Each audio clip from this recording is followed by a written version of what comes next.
हिंदी में यूपीएससी की तैयारी से संबंधित प्रोग्राम्स को देखने के लिए सब्सक्राइब करें study IQIAS Hindi. Hello everyone, स्वागत है आप लोगों का। उम्मीद है कि आप लोग बहुत अच्छे होंगे, आपकी तैयारी बहुत अच्छी चल रही होगी। ये हमारा वीकली करंट अफेयर्स का एक प्रोग्राम है और ये आपकी प्रिपरेशन को बहुत हेल्प करता है। जैसे हम लोग डेली बहुत सारे करंट अफेयर्स को पढ़ते हैं, वीक में उन्हीं करंट अफेयर्स को समराइज वे में, शॉर्ट वे में सारी इन्फॉर्मेशन हमको यहाँ पर लर्न करना होता है। तो आप लोगों का स्वागत है। ये क्लास जनरली लाइव होती है। आज हम इसको वीडियो फॉर्मेट में आपके सामने लेकर आ रहे हैं। तो आपको क्या पसंद आया है आप हमको ज़रूर बताइएगा। चलिए शुरू करते हैं आज की कहानी को। ये पूरा अक्टूबर का ये जो वीक चल रहा है इसके इंपॉर्टेंट करंट अफेयर्स हैं। आगे बढ़ने से पहले ये हमारा टेलीग्राम चैनल है, आप इसको ज्वाइन कर लीजिए, क्योंकि यहाँ पर PDF आपको मिल जाएगा। जो भी इस क्लास में आपको पढ़ाया जा रहा है इसके PDF यानी कि जो नोट्स आप जिनको कहते हैं वो इस ग्रुप में मिल जाएंगे। आप इसको ज्वाइन कर लें। ठीक, चलिए सबसे पहली खबर जो बहुत चर्चा में है, नोबेल पीस प्राइज़। ये मारिया मचाडो को नोबेल पीस प्राइज़ मिला है और आप सबको पता है कि वेनेजुएला से आती हैं। वेनेजुएला की लोकतंत्र समर्थक नेता हैं। काफ़ी विवादित अवार्ड भी रहा है पीस प्राइज़, क्योंकि डोनाल्ड ट्रंप बार बार इसकी मांग कर रहे थे बट उनको नहीं मिला है। आप उसको पूछ सकता है कि इनको पीस प्राइज़ मिलने के पीछे क्या कारण है, क्योंकि इन्होंने ऐसा क्या किया है। इससे पहले तो बहुत चर्चा में नहीं आई है, लेकिन ये वेनेजुएला की एक बहुत ही इम्पॉर्टेंट लीडर रही हैं जो तानाशाही के इस दौर में लोकतंत्र की समर्थक हैं, डेमोक्रेसी में बिलीव करती हैं और सारे अपोजिशन के साथ में मिलकर वेनेजुएला में जो अराजकता फैली हुई है, जिसको हम लोग इंसर्जेंसी कहते हैं, उसके खिलाफ ये मुहिम चला रही हैं। और ये बहुत इंपॉर्टेंट पॉइंट ये है कि आज पूरी दुनिया जो तानाशाही की तरफ बढ़ रही है, वह वहाँ एक ऐसे व्यक्ति भी हैं जो लोकतंत्र के समर्थन की बात कर रहे हैं। तो इसीलिए इनके इस महान काम के लिए नोबेल पीस प्राइज़ दिया गया है। तो मारिया मचाडो को याद रखना, ये पूछी जा सकती हैं कहाँ से आती हैं, वेनेजुएला से। हालांकि वेनेजुएला में अभी पॉलिटिकल और इकोनॉमिक दोनों तरीके से क्राइसिस है, तो इसीलिए वेनेजुएला थोड़ा चर्चा में भी रहता है। आप सबको पता है कि साउथ अमेरिका का एक देश है और बहुत रिच है ऑयल जो रिसोर्सेज हैं, इन ऑयल रिसोर्सेज में। लेकिन भ्रष्टाचार और सरकार जो है, इस सरकार की मतलब गैर पब्लिक वेलफेयर पॉलिसीज़ के कारण यहाँ थोड़ी सी दिक्कतें हैं, परेशानियाँ हैं। तो वेनेजुएला की जो मारिया मचाडो है, इनको पीस प्राइज़ मिल गया है, डोनाल्ड ट्रंप को नहीं मिल पाए। ये इनके सारे के सारे काम हैं कि मचाडो लंबे समय से वेनेजुएला में लोकतंत्र की बहाली और मानवाधिकारों की रक्षा में रही हैं। बीते वर्ष से वो छिपकर कार्य कर रही हैं, लेकिन फिर भी देश उन्होंने नहीं छोड़ा है, मतलब देश नहीं छोड़ा है, चिपके काम कर रही हैं। सरकार से इतनी परेशानी है, सरकार इनके खिलाफ बहुत सारे एक्शन ले रही है, लेकिन फिर भी ये लड़ रही हैं। उन्होंने विपक्षी दलों को एकजुट किया है और सैन्यकरण का विरोध किया है। जितने विपक्षी दल हैं, अपोजिशन है, सबको यूनाइटेड करके जो सैन्यकरण है, जो सरकार लोगों को डरा धमका कर शासन कर रही है, उस पर इन्होंने इसके खिलाफ एक मुहिम को शुरू किया है। उन्होंने शांतिपूर्वक लोकतांत्रिक परिवर्तन के लिए संघर्ष जारी रखा और पुरस्कार के बाद उनके बयान में कहा गया कि अब पहले से अधिक हमें राष्ट्रपति ट्रंप से उम्मीदें हैं। राष्ट्रपति ट्रंप जो खुद नोबेल पीस प्राइज़ के पीछे भाग रहे थे, अब अमेरिका की हेजीमनी पूरी दुनिया में है, अभी हम मानते हैं। हालांकि धीरे धीरे लूज हो रहा है, डिक्लाइन कर रहा है, लेकिन फिर भी इनको लगता है कि अमेरिका हेल्प करेगा वेनेजुएला में डेमोक्रेसी इस्टेब्लिश करने में। पर अमेरिका के कुछ अलग ही मंसूबे हैं, क्योंकि अमेरिका भी खुद चाहता है वेनेजुएला के जो ऑयल रिसोर्सेज हैं उन पर अपना कब्जा कर लें और हम फिर और ऑयल रिच कंट्री बन जाए, राइट। तो ये नोबेल पीस प्राइज़ इनको मिला है, आप इसको थोड़ा सा ध्यान रखिएगा। 2025 के नोबेल पुरस्कार में फिजियोलॉजी या मेडिसिन की बात करते हैं तो 3 लोगों को, मैरी ई ब्रुंको, फ्रेड रम्सडेल और सिमोन सागाकुची को मानव प्रतिरक्षा प्रणाली पर उनके कार्य के लिए फिजियोलॉजी या मेडिसिन के नोबेल पुरस्कार से सम्मानित किया गया है। तो आप सबसे पहले याद रखना कि जो 3 लोग हैं, 3 लोगों को मेडिसिन जो है, इस मेडिसिन का नोबेल प्राइज़ मिला है। मेडिसिन का नोबेल प्राइज़ किस चीज़ के लिए दिया गया है? प्रतिरक्षा तंत्र प्रणाली, मतलब एक मास्टर स्विच, एक शब्द को नाम दिया गया है जिसको हम लोग मास्टर स्विच के नाम से जानते हैं। और मास्टर स्विच जो है, इसका मतलब ये है कि एक ऐसा सेल जिसके द्वारा हमारी इम्यूनिटी सिस्टम को एक्टिव और इनएक्टिव किया जाता है। इम्यूनिटी सिस्टम बहुत इंपॉर्टेंट होता है ह्यूमन बॉडी में, वही बैक्टीरिया, वायरस, फंजाई से हमारी रक्षा करता है। जब भी कोई परेशानी होती है, कोई भी बीमारी होती है, डॉक्टर आपसे क्या कहता है, यार बार बार बीमार हो रहे हो, इम्यून सिस्टम आपका वीक हो गया है, मतलब प्रतिरक्षा प्रणाली कमज़ोर हो गई है, मतलब आपकी बॉडी अब बैक्टीरिया, वायरस, फंजाई से नहीं लड़ रही है। तो जब बैक्टीरिया, वायरस और फंजाई हमारी बॉडी में नहीं प्रवेश कर रहे हैं, लेकिन तब भी प्रतिरक्षा तंत्र तो है, तब भी इम्यून सिस्टम तो है, अब वो खाली बैठा हुआ है तो आपकी बॉडी पर ही अटैक कर दे, आपकी जो सेल्स हैं, जो टिश्यूज़ हैं, उनको डैमेज कर दे।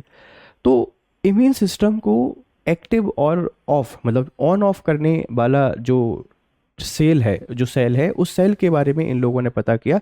इसको टी सेल के नाम से जाना गया, जिसको हम लोग ट्रिग सेल के नाम से या ट्रिगर सेल के नाम से भी बोल रहे हैं।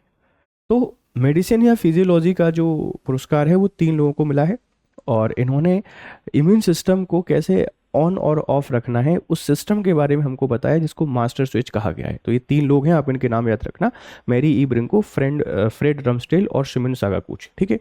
इसके अलावा 3 अमेरिकी वैज्ञानिकों, जिसमें जॉन क्लार्क, मिसेन डॉबरेट और जॉन मार्टिन्स को मैक्रोस्कोपिक क्वांटम मैकेनिकल टनलिंग और इलेक्ट्रिक सर्किट में ऊर्जा क्वांटाइजेशन की खोज के लिए 2025 का भौतिकी का पुरस्कार दिया गया है। तो भौतिकी का पुरस्कार भी 3 लोगों को दिया गया है। यहाँ पर क्वांटम टनलिंग एक शब्द बहुत चर्चा में आया है, और एक इलेक्ट्रिक सर्किट के बारे में बहुत चर्चा की गई। क्वांटम टनलिंग एक ऐसी प्रक्रिया है, एक ऐसी व्यवस्था है जो हमको बताती है कि जो घटनाएं छोटे छोटे लेवल पर हमको देखने को मिलती हैं वो बड़े लेवल पर भी हो सकती हैं। मतलब माइक्रो लेवल पर जो घटनाएं हो सकती हैं उनको मैक्रो लेवल पर भी किया जा सकता है। यही जो प्रोसेस है हम उसको क्वांटम टनलिंग के नाम से जान रहे हैं, और जिसमें की जाएगी एक इलेक्ट्रिक सर्किट का एग्जाम्पल देकर इन्होंने इसको समझाने की कोशिश की। तो मेडिसिन का 3 लोगों को मिला है, फिजिक्स का 3 लोगों को मिला है, पीस 1 पर्सन को मिला है, राइट, पीस 1 पर्सन को मिला है। ये नाम आप लोग प्लीज थोड़ा सा ध्यान रख लीजिए, क्योंकि यहाँ से सवाल पूछे जाते हैं, ठीक है।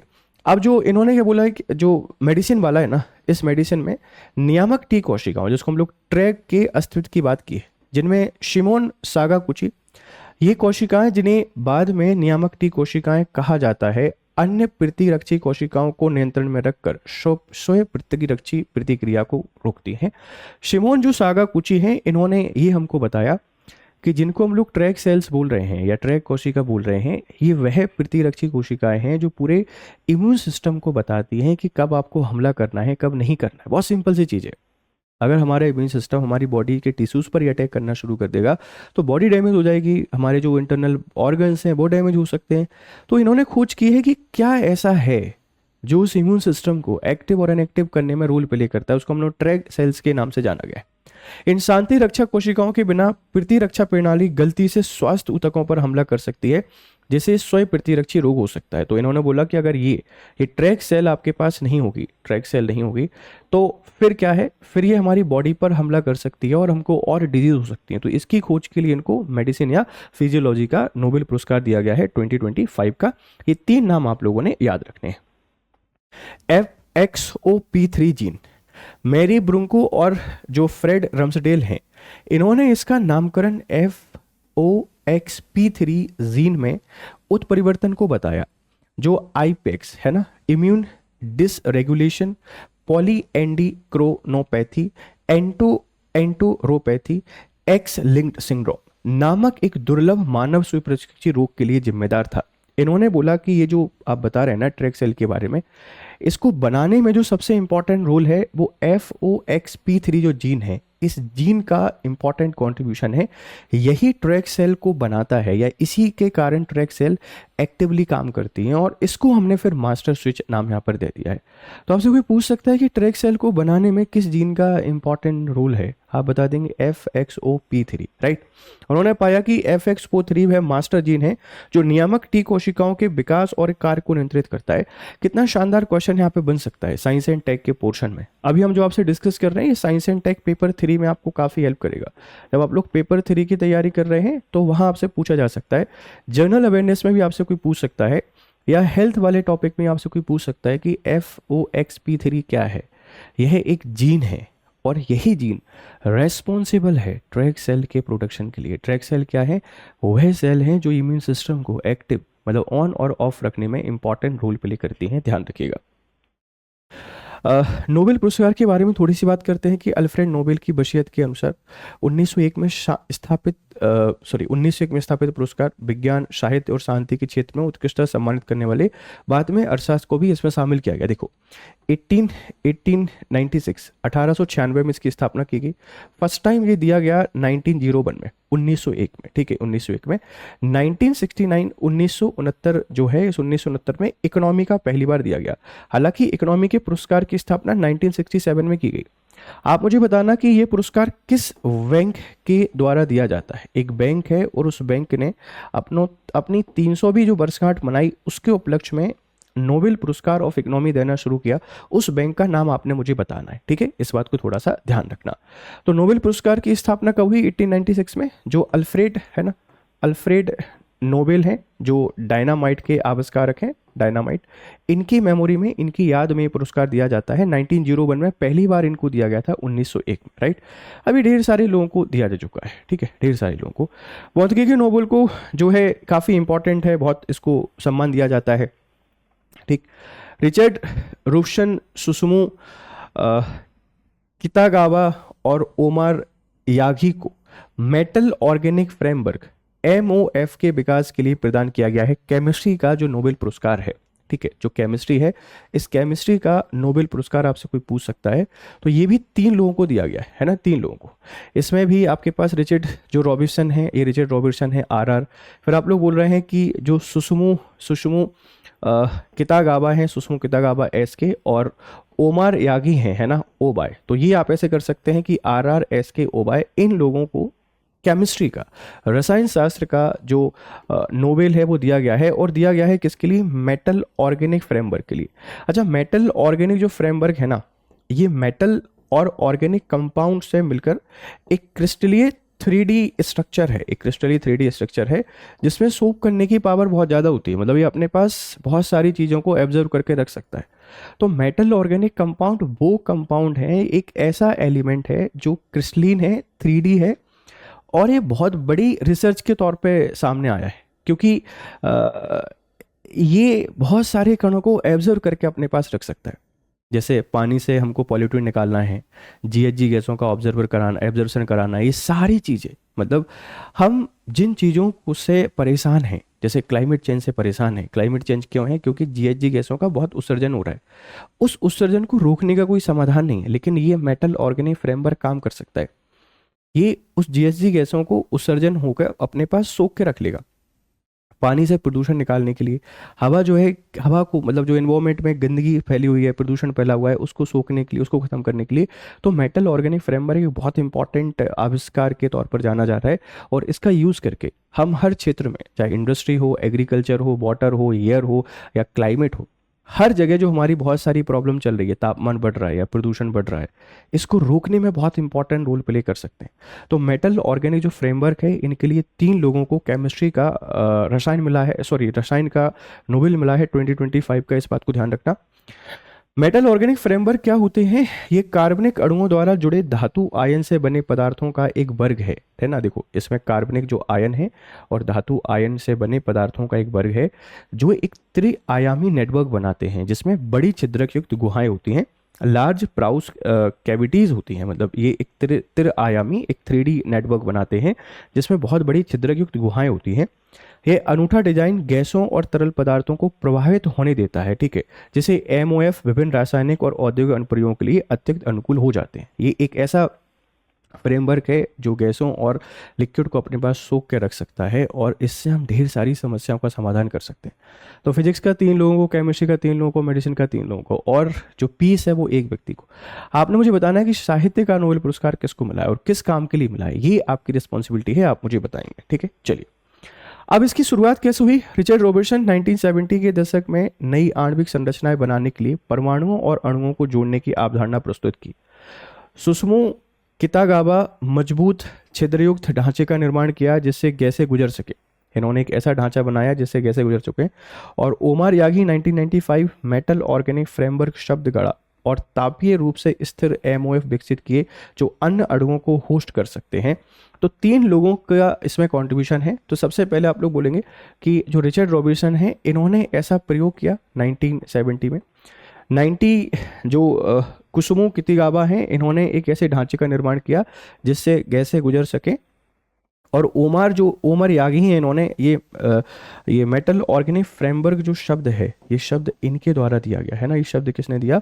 ओमार यागी ने 1995 में इस टर्म को इंट्रोड्यूस किया और आपके सामने हमको बताया कि मेटल ऑर्गेनिक फ्रेमवर्क जैसी कोई व्यवस्था भी होती है, ठीक है। इनके अनुप्रयोग क्या हैं? जैसे जल संचयन, वाटर हार्वेस्टिंग में जल संचयन संयंत्र शुष्क हवा से जल निकाल सकते हैं, जो जल की कमी वाले क्षेत्रों के लिए एक संभावित समाधान हो सकती है। प्रदूषक निष्कासन, ये पानी से PFAS जैसे हानिकारक पदार्थों को छानकर पर्यावरण प्रदूषण को दूर कर सकते हैं। Carbon capture MOF carbon dioxide को कैप्चर करने में प्रभावी हैं, जो जलवायु परिवर्तन को कम करने के प्रयासों में सहायता कर सकती है। हाइड्रोजन भंडारण, इनकी छिद्रपूर्ण प्रकृति हाइड्रोजन के सुरक्षित भंडारण की अनुमति देती है, जो स्वच्छ ऊर्जा अनुप्रयोग के लिए महत्वपूर्ण है। मतलब हर क्षेत्र में आप इनका यूज कर सकते हैं। एक रेवोल्यूशनरी एलिमेंट हो सकता है। अब देखो कितना इस पे काम होता है, कितना आगे जाता है और क्या इसके परिणाम हमको देखने को मिलेंगे। तो ये नोबेल पुरस्कारों की चर्चा हमने आपसे की, मुझे उम्मीद है आपको समझ में आया होगा।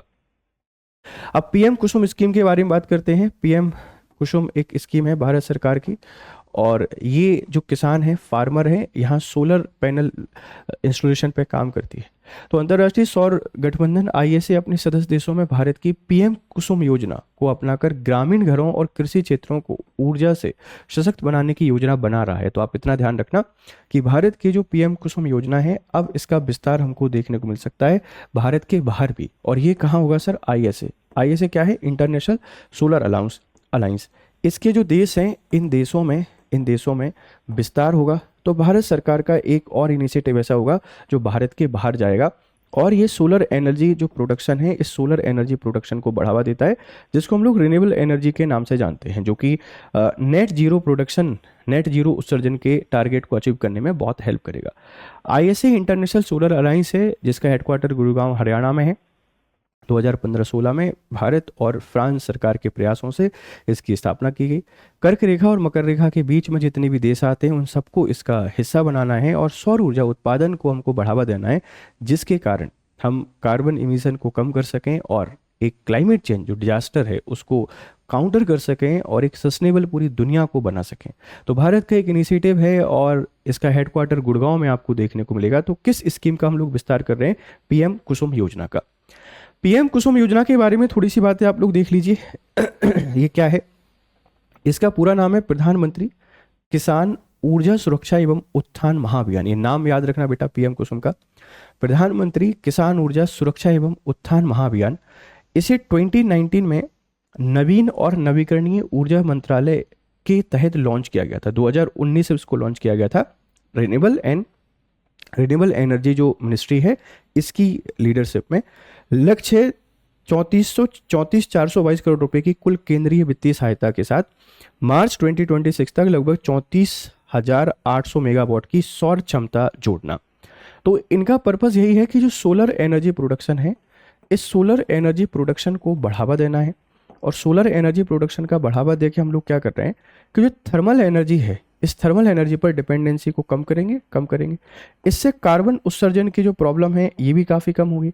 इससे जो बिजली का बिल है, ये बिल भी बचेगा किसानों को। तो किसान आत्मनिर्भर होंगे, बिजली का खर्चा बचेगा, कार्बन उत्सर्जन कम होगा और हम एक सस्टेनेबल भारत जो है वो सस्टेनेबल भारत के लक्ष्य दिशा में आगे बढ़ेंगे। भारत सरकार का टारगेट है 2070 तक नेट जीरो कार्बन उत्सर्जन का। ध्यान रखना, ये नेट जीरो क्या होता है प्लीज मुझे एक बार आप लोग बताइएगा। पीएम कुसुम योजना के घटक क्या है कि किसानों की भूमि पर 10,000 मेगावाट विकेंद्रीकृत भू आधारित या सेटल्ड माउंटेड ग्रिड से जुड़ी सौर या अन्य नवीकरणीय ऊर्जा आधारित बिजली संयंत्रों की स्थापना। सीधी सी बात यह है कि ये जो सोलर एनर्जी है, इस सोलर एनर्जी प्रोडक्शन के लिए सोलर जो प्लांट लगाए जा सकते हैं, ये उन पे काम करेंगे। घटक भी क्या है? 14 लाख एकल सौर कृषि पंपों की स्थापना। जो कृषि पंप होते हैं ना, सोलर पंप, इनकी स्थापना भी यहाँ पर करनी है। घटक सी क्या है? फीडर स्तर सौरीकरण सहित 35 लाख ग्रिड से जुड़े कृषि पंपों का सौरीकरण। मतलब जो फीडर से जुड़े हुए हैं कृषि पंप है 35 लाख, उनका भी हमको क्या करना है? सौरीकरण करना है। मतलब पूरे जो किसान हैं, उन किसानों को हमको प्रमोट करना है कि आप अब सोलर एनर्जी पर काम करिए, सोलर प्लांट लगाइए, उससे एनर्जी प्रोड्यूस कीजिए और अपनी कृषि में अधिक उत्पादन लाइए। हालांकि इसके चैलेंजेस हैं, जैसे तकनीक अभी बहुत महंगी है, लैक ऑफ अवेयरनेस है, उतना इंफ्रा नहीं है, ठीक है, फिर उतनी सपोर्ट सिस्टम भी हमारे पास नहीं है, फाइनेंशियल क्राइसिस हैं, और मौसम की भी एक दिक्कत है कि भारत में सर्दी का जो मौसम रहता है उसमें उतनी सनलाइट नहीं आती है, ठीक है। लेकिन फिर भी काफ़ी हेल्पफुल है। 9 महीने के आसपास हमको गर्मी मिलती है, तो उसमें आप एनर्जी प्रोड्यूस कर सकते हैं। बरसात के मौसम में बस एक प्रॉब्लम का सामना करना पड़ सकता है, तो वो इतना बड़ा इशू नहीं है, हम कुछ उसके भी ऑल्टरनेटिव तलाश सकते हैं, राइट। तो पीएम कुसुम स्कीम को कब लॉन्च किया गया था? इसके घटक क्या हैं, आप सही बात को समझ रहे होंगे, ठीक है। पात्रता: एक व्यक्तिगत किसानों का एक समूह, ईपीएफओ या किसान उत्पादक संगठन, पंचायत, सहकारी समिति, जल उपयोगकर्ता, सब लोगों को इसमें शामिल किया गया। मतलब इसके जो बेनिफिशरीज हैं, ये बेनिफिशरीज काफ़ी सारे लोग हैं, इसमें आ सकते हैं, सिंगल भी आ सकते हैं, ग्रुप भी आ सकता है, कोई सहकारी समिति है वो भी आ सकती है। तो पीएम कुसुम स्कीम एक बहुत बड़ी स्कीम है जिसके अंतर्गत सोलर एनर्जी प्रोडक्शन को बढ़ावा दे रहे हैं। रिन्यूएबल एनर्जी प्रोडक्शन हमारा बढ़ रहा है, जो थर्मल पावर पर हमारी डिपेंडेंसी है वो कम हो रही है, और इसके ढेर सारे लाभ हैं। एक तो फाइनेंशियल है, कार्बन इमिशन कम होगा, पर्यावरणीय लाभ हमको होगा, और किसानों की आर्थिक निर्भरता भी सुनिश्चित होगी। तो पीएम कुसुम के बारे में थोड़ा सा आप लोग देख लेना, सवाल यहाँ से बन सकता है। मॉस्को फॉर्मेट क्या है? भारत ने 7वें मॉस्को फॉर्मेट परामर्श में अफगान संप्रभुता और विकास का समर्थन किया है। तो ध्यान रखना कि जो 7वां मॉस्को फॉर्मेट है, परामर्श है, यहाँ इंडिया के द्वारा जो अफगानिस्तान है, इस अफगानिस्तान की संप्रभुता पर बात की गई है। आप सबको पता है कि जो अफगानिस्तान है, इस अफगानिस्तान पे अभी एक तो यूएसए की नज़र है, यूएसए की, इधर चाइना की भी नज़र है, चाइना की, और रसिया की नज़र रहती है। इन तीनों देशों की नज़र यहाँ पर बनी हुई है। अफगानिस्तान में तालिबान का शासन है। तालिबान जो भारत कभी उसको पसंद नहीं करता है, लेकिन अभी सरकार है और हमारा ढेर सारा इन्वेस्टमेंट है, और हमारा इन्वेस्टमेंट है, तो इन देशों की नज़र हमारे लिए थोड़ी सी चिंता वाली बात है। तो भारत इसीलिए बार बार कहता है अफगानिस्तान की स्वतंत्रता, अफगानिस्तान की संप्रभुता, और इसीलिए अभी हम लोग तालिबान से भी नज़दीकियाँ बढ़ा रहे हैं। हालांकि तालिबान से भी अपनी कुछ शिकायतें हैं कि आतंकवाद को हम लोग एक्सेप्ट नहीं करेंगे। महिला सुरक्षा और महिला स्वतंत्रता हमारा प्रबल मुद्दा है, आप उसको बढ़ावा दीजिए, शिक्षा पे फोकस कीजिए, रेडिकल जो इस्लाम है उससे थोड़ा सा दूर आइए। पर हमारा इन्वेस्टमेंट इतना है, और अफगानिस्तान स्ट्रेटजिकली हमारे लिए इतना इंपॉर्टेंट है कि पूरा जो मिडिल ईस्ट है या यूरोप तक हम उससे कनेक्टिविटी बना सकते हैं चाहबार पोर्ट के थ्रू, राइट। तो यूएसए, रसिया, चाइना का जो ट्रायंगल वहाँ पर फंसा हुआ है, इसीलिए इंडिया तालिबान से थोड़ी नज़दीकियाँ बना रहा है, और हम उसकी संप्रभुता की बात कर रहे हैं कि अफगानिस्तान की संप्रभुता एक इंपॉर्टेंट पहलू है, ठीक है। एक क्षेत्रीय मंच है जहाँ पड़ोसी और प्रमुख क्षेत्रीय शक्तियाँ अफगानिस्तान में शांति और स्थिरता प्रदान करने के लिए व्यवहारिक दृष्टिकोण का समन्वय करती हैं। तो जो मॉस्को फॉर्मेट है, इसका पर्पस यही था कि जो अफगानिस्तान है, इस अफगानिस्तान में शांति स्थापित करने के लिए जो प्रयास हो सकते हैं, उन प्रयासों पे हमको काम करना है, ठीक है। यह प्रारूप 2017 में रूस द्वारा पेश किया गया था। इसको इंट्रोड्यूस किसने किया? रसिया ने। कारण समझो, यहाँ यूएसए पीस स्टेब्लिश करने की कोशिश कर रहा है काफी लंबे समय से। अगर यूएसए कर रहा है तो रसिया भी ट्राई करेगा। ये तो 1960 से कहानी चल रही है, क्योंकि यूएसए और रसिया ये दो अलग अलग ग्रुप हैं। कोल्ड वॉर की कहानी आपने सुनी है। तो मॉस्को फॉर्मेट का संबंध किससे है? आप लोग बता देंगे, अफगानिस्तान की संप्रभुता से। कब ये बना? 2017 में। अभी चर्चा में क्यों है? क्योंकि भारत अफगानिस्तान की स्वतंत्रता और संप्रभुता की वकालत करता है, और हम उसके समर्थक भी हैं। हमें तालिबान से दिक्कत है, तालिबान की आइडियोलॉजी से दिक्कत है। अगर वो सही रह के सरकार चलाते तो हमें कोई दिक्कत नहीं है, राइट। ये अफगानिस्तान पर हमले के 6 पक्षीय परामर्श तंत्र से विकसित हुआ है। नियमित प्रतिभागी देश हैं रूस, अफगानिस्तान, भारत, ईरान, चीन, पाकिस्तान और 5 मध्य एशियाई गणराज्य, कजाकिस्तान, किर्गिस्तान, तजिकिस्तान, तुर्कमेनिस्तान और उज्बेकिस्तान। ये जितने भी एशिया के इंपॉर्टेंट देश हैं, ये सब इसमें पार्टिसिपेट करते हैं, और ये अफगानिस्तान की संप्रभुता का समर्थन भी करते हैं। और भारत ने यही अभी यहाँ पर बोला है। अतिथि प्रतिभागी बेलारूस 7वीं मॉस्को फॉर्मेट बैठक 2025 के दौरान अतिथि प्रतिनिधिमंडल के रूप में शामिल हुआ था। एक इंपॉर्टेंट फॉर्मेट है, पूछा जा सकता है। यूपीएससी की प्रोस्पेक्टिव से तो बहुत ही इंपॉर्टेंट है, तो प्लीज़ इसको बहुत अच्छे से रीड करना। अफगानिस्तान में क्या चल रहा है वो हमको पता होना चाहिए क्योंकि भारत का बहुत इन्वेस्टमेंट है बेटा अफगानिस्तान में, ध्यान रखना। हम यूं ही अफगानिस्तान को लूज़ नहीं कर सकते हैं। तालिबान सरकार के कारण हमारे आइडियोलॉजिकल अगर डिफरेंसेस हैं तो हमें इन्वेस्टमेंट को ध्यान रखना पड़ेगा, और इसीलिए हम इस बात को ध्यान रखते हैं कि जो फॉरेन पॉलिसी है, फॉरेन पॉलिसी में ना किसी तरीके की कोई वो नहीं होते हैं कि हमारे डिफेंस मिनिस्टर कहते हैं परमानेंट दोस्त नहीं है कोई और परमानेंट शत्रु नहीं है कोई। वो तो डिपेंड करता है इस चीज़ के ऊपर कि हमारे इंटरेस्ट कितने मिल रहे हैं, कितने नहीं मिल रहे हैं, राइट। उसके ऊपर बहुत सारी चीज़ें डिपेंड करती हैं। तो अभी हमारे इंटरेस्ट हैं स्ट्रेटजिकली, फाइनेंशियली, इकोनॉमिकली, तो हमारे लिए अफगानिस्तान इंपॉर्टेंट है, ध्यान रखिएगा। ऑपरेशन हेची 6 समाचार क्या है? सीबीआई के अंतर्राष्ट्रीय ऑपरेशन प्रभाग ने ऑपरेशन हेची 6 के तहत 8 अपराधियों को गिरफ्तार किया और 45 संदिग्धों की पहचान की है। ये इंटरनेशनल ऑपरेशन है, किसका? सीबीआई का, है ना, सीबीआई का, ठीक है, नाम याद रखना। ऑपरेशन हेची 6 क्या है? लॉन्च किया गया है इंटरपोल अंतर्राष्ट्रीय आपराधिक पुलिस संगठन द्वारा समन्वित अंतर्राष्ट्रीय कार्रवाई के माध्यम से अंतर्राष्ट्रीय साइबर सुरक्षा वित्तीय अपराधों का मुकाबला करना और उन्हें समाप्त करना। भाग लेने वाली एजेंसियां हैं भारत का केंद्रीय जांच ब्यूरो सीबीआई, एफबीआई यूएस, अमेरिकी न्याय विभाग, जर्मन अधिकारियों और अन्य इंटरपोल के सदस्य। तो ये एक इंटरनेशनल ऑपरेशन था। इस इंटरनेशनल ऑपरेशन में सीबीआई ने पार्टिसिपेट किया।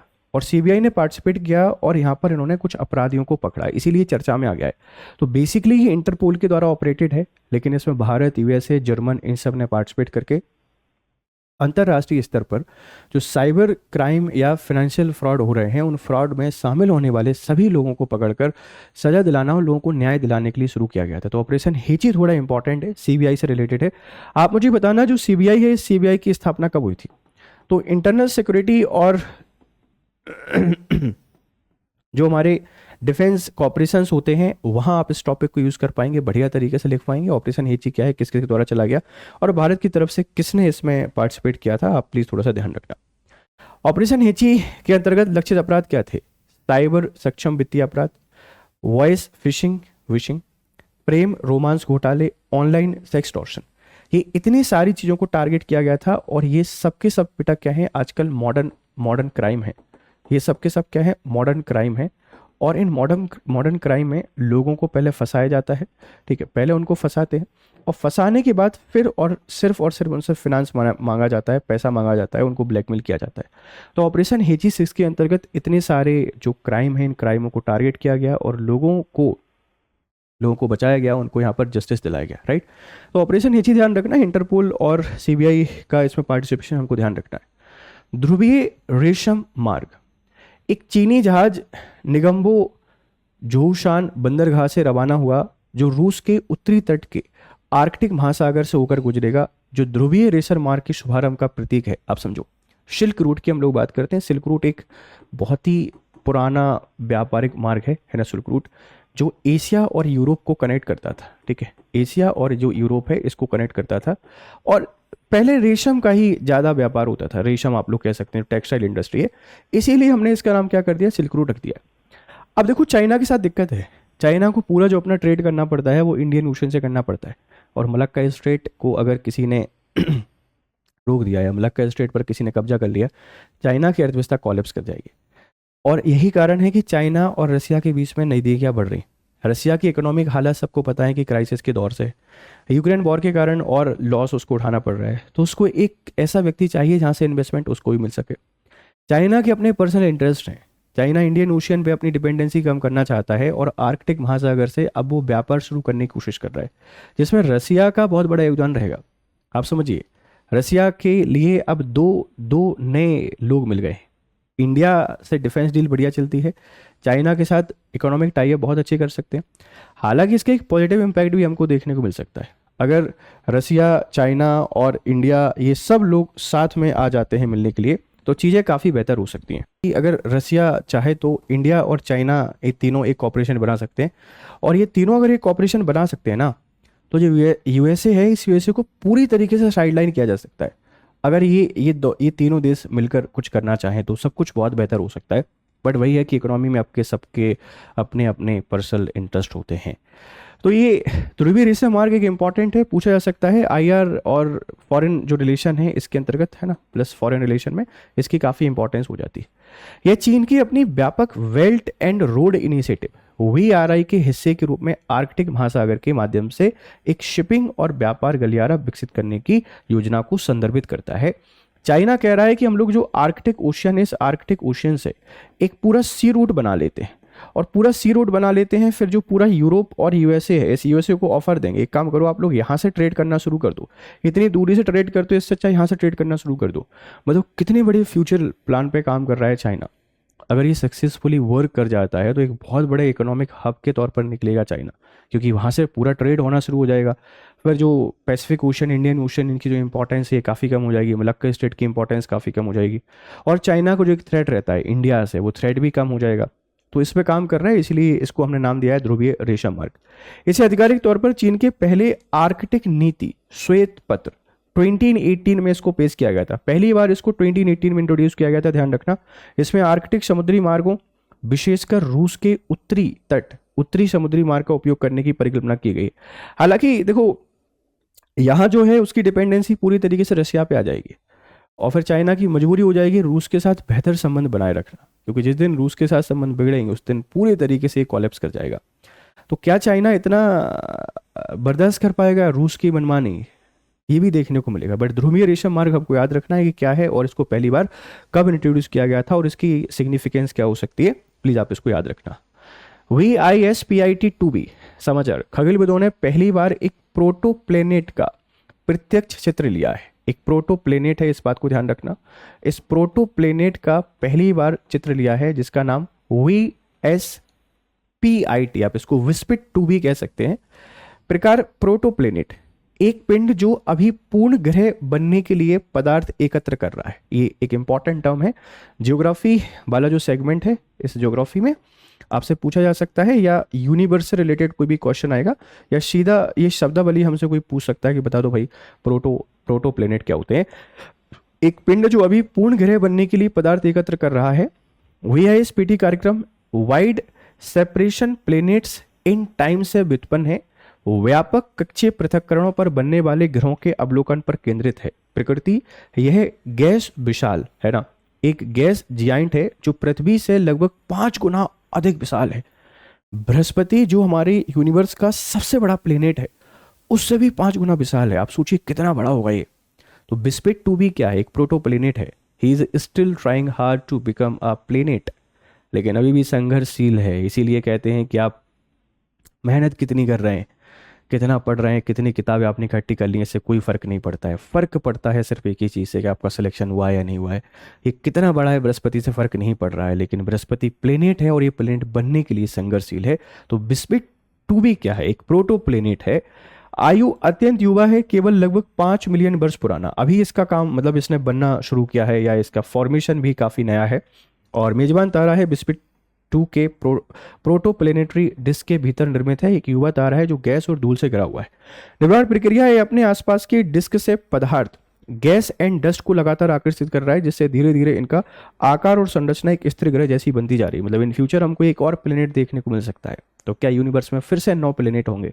अब इसकी बात है। अब 5 मिलियन वर्ष में तो बन ही नहीं पाया है, और मिलियन वर्ष लगेंगे। लेकिन हाँ, ये पूछा जा सकता है आपसे कि अभी जो विस्पिट-2B है ये क्या है, या ऐसे क्वेश्चन बन सकता है कि प्रोटोप्लेनेट क्या है। मतलब ऐसे करके कुछ भी क्वेश्चन बन सकता है। या आपसे ये भी कोई पूछ सकते हैं कि ये जो इसका प्रोटोप्लेनेटरी डिस्क है ये कैसे वर्क कर रहा है और ये बृहस्पति से कितना बड़ा है। प्लीज इन सारे पॉइंटों को आप लोग याद रखना।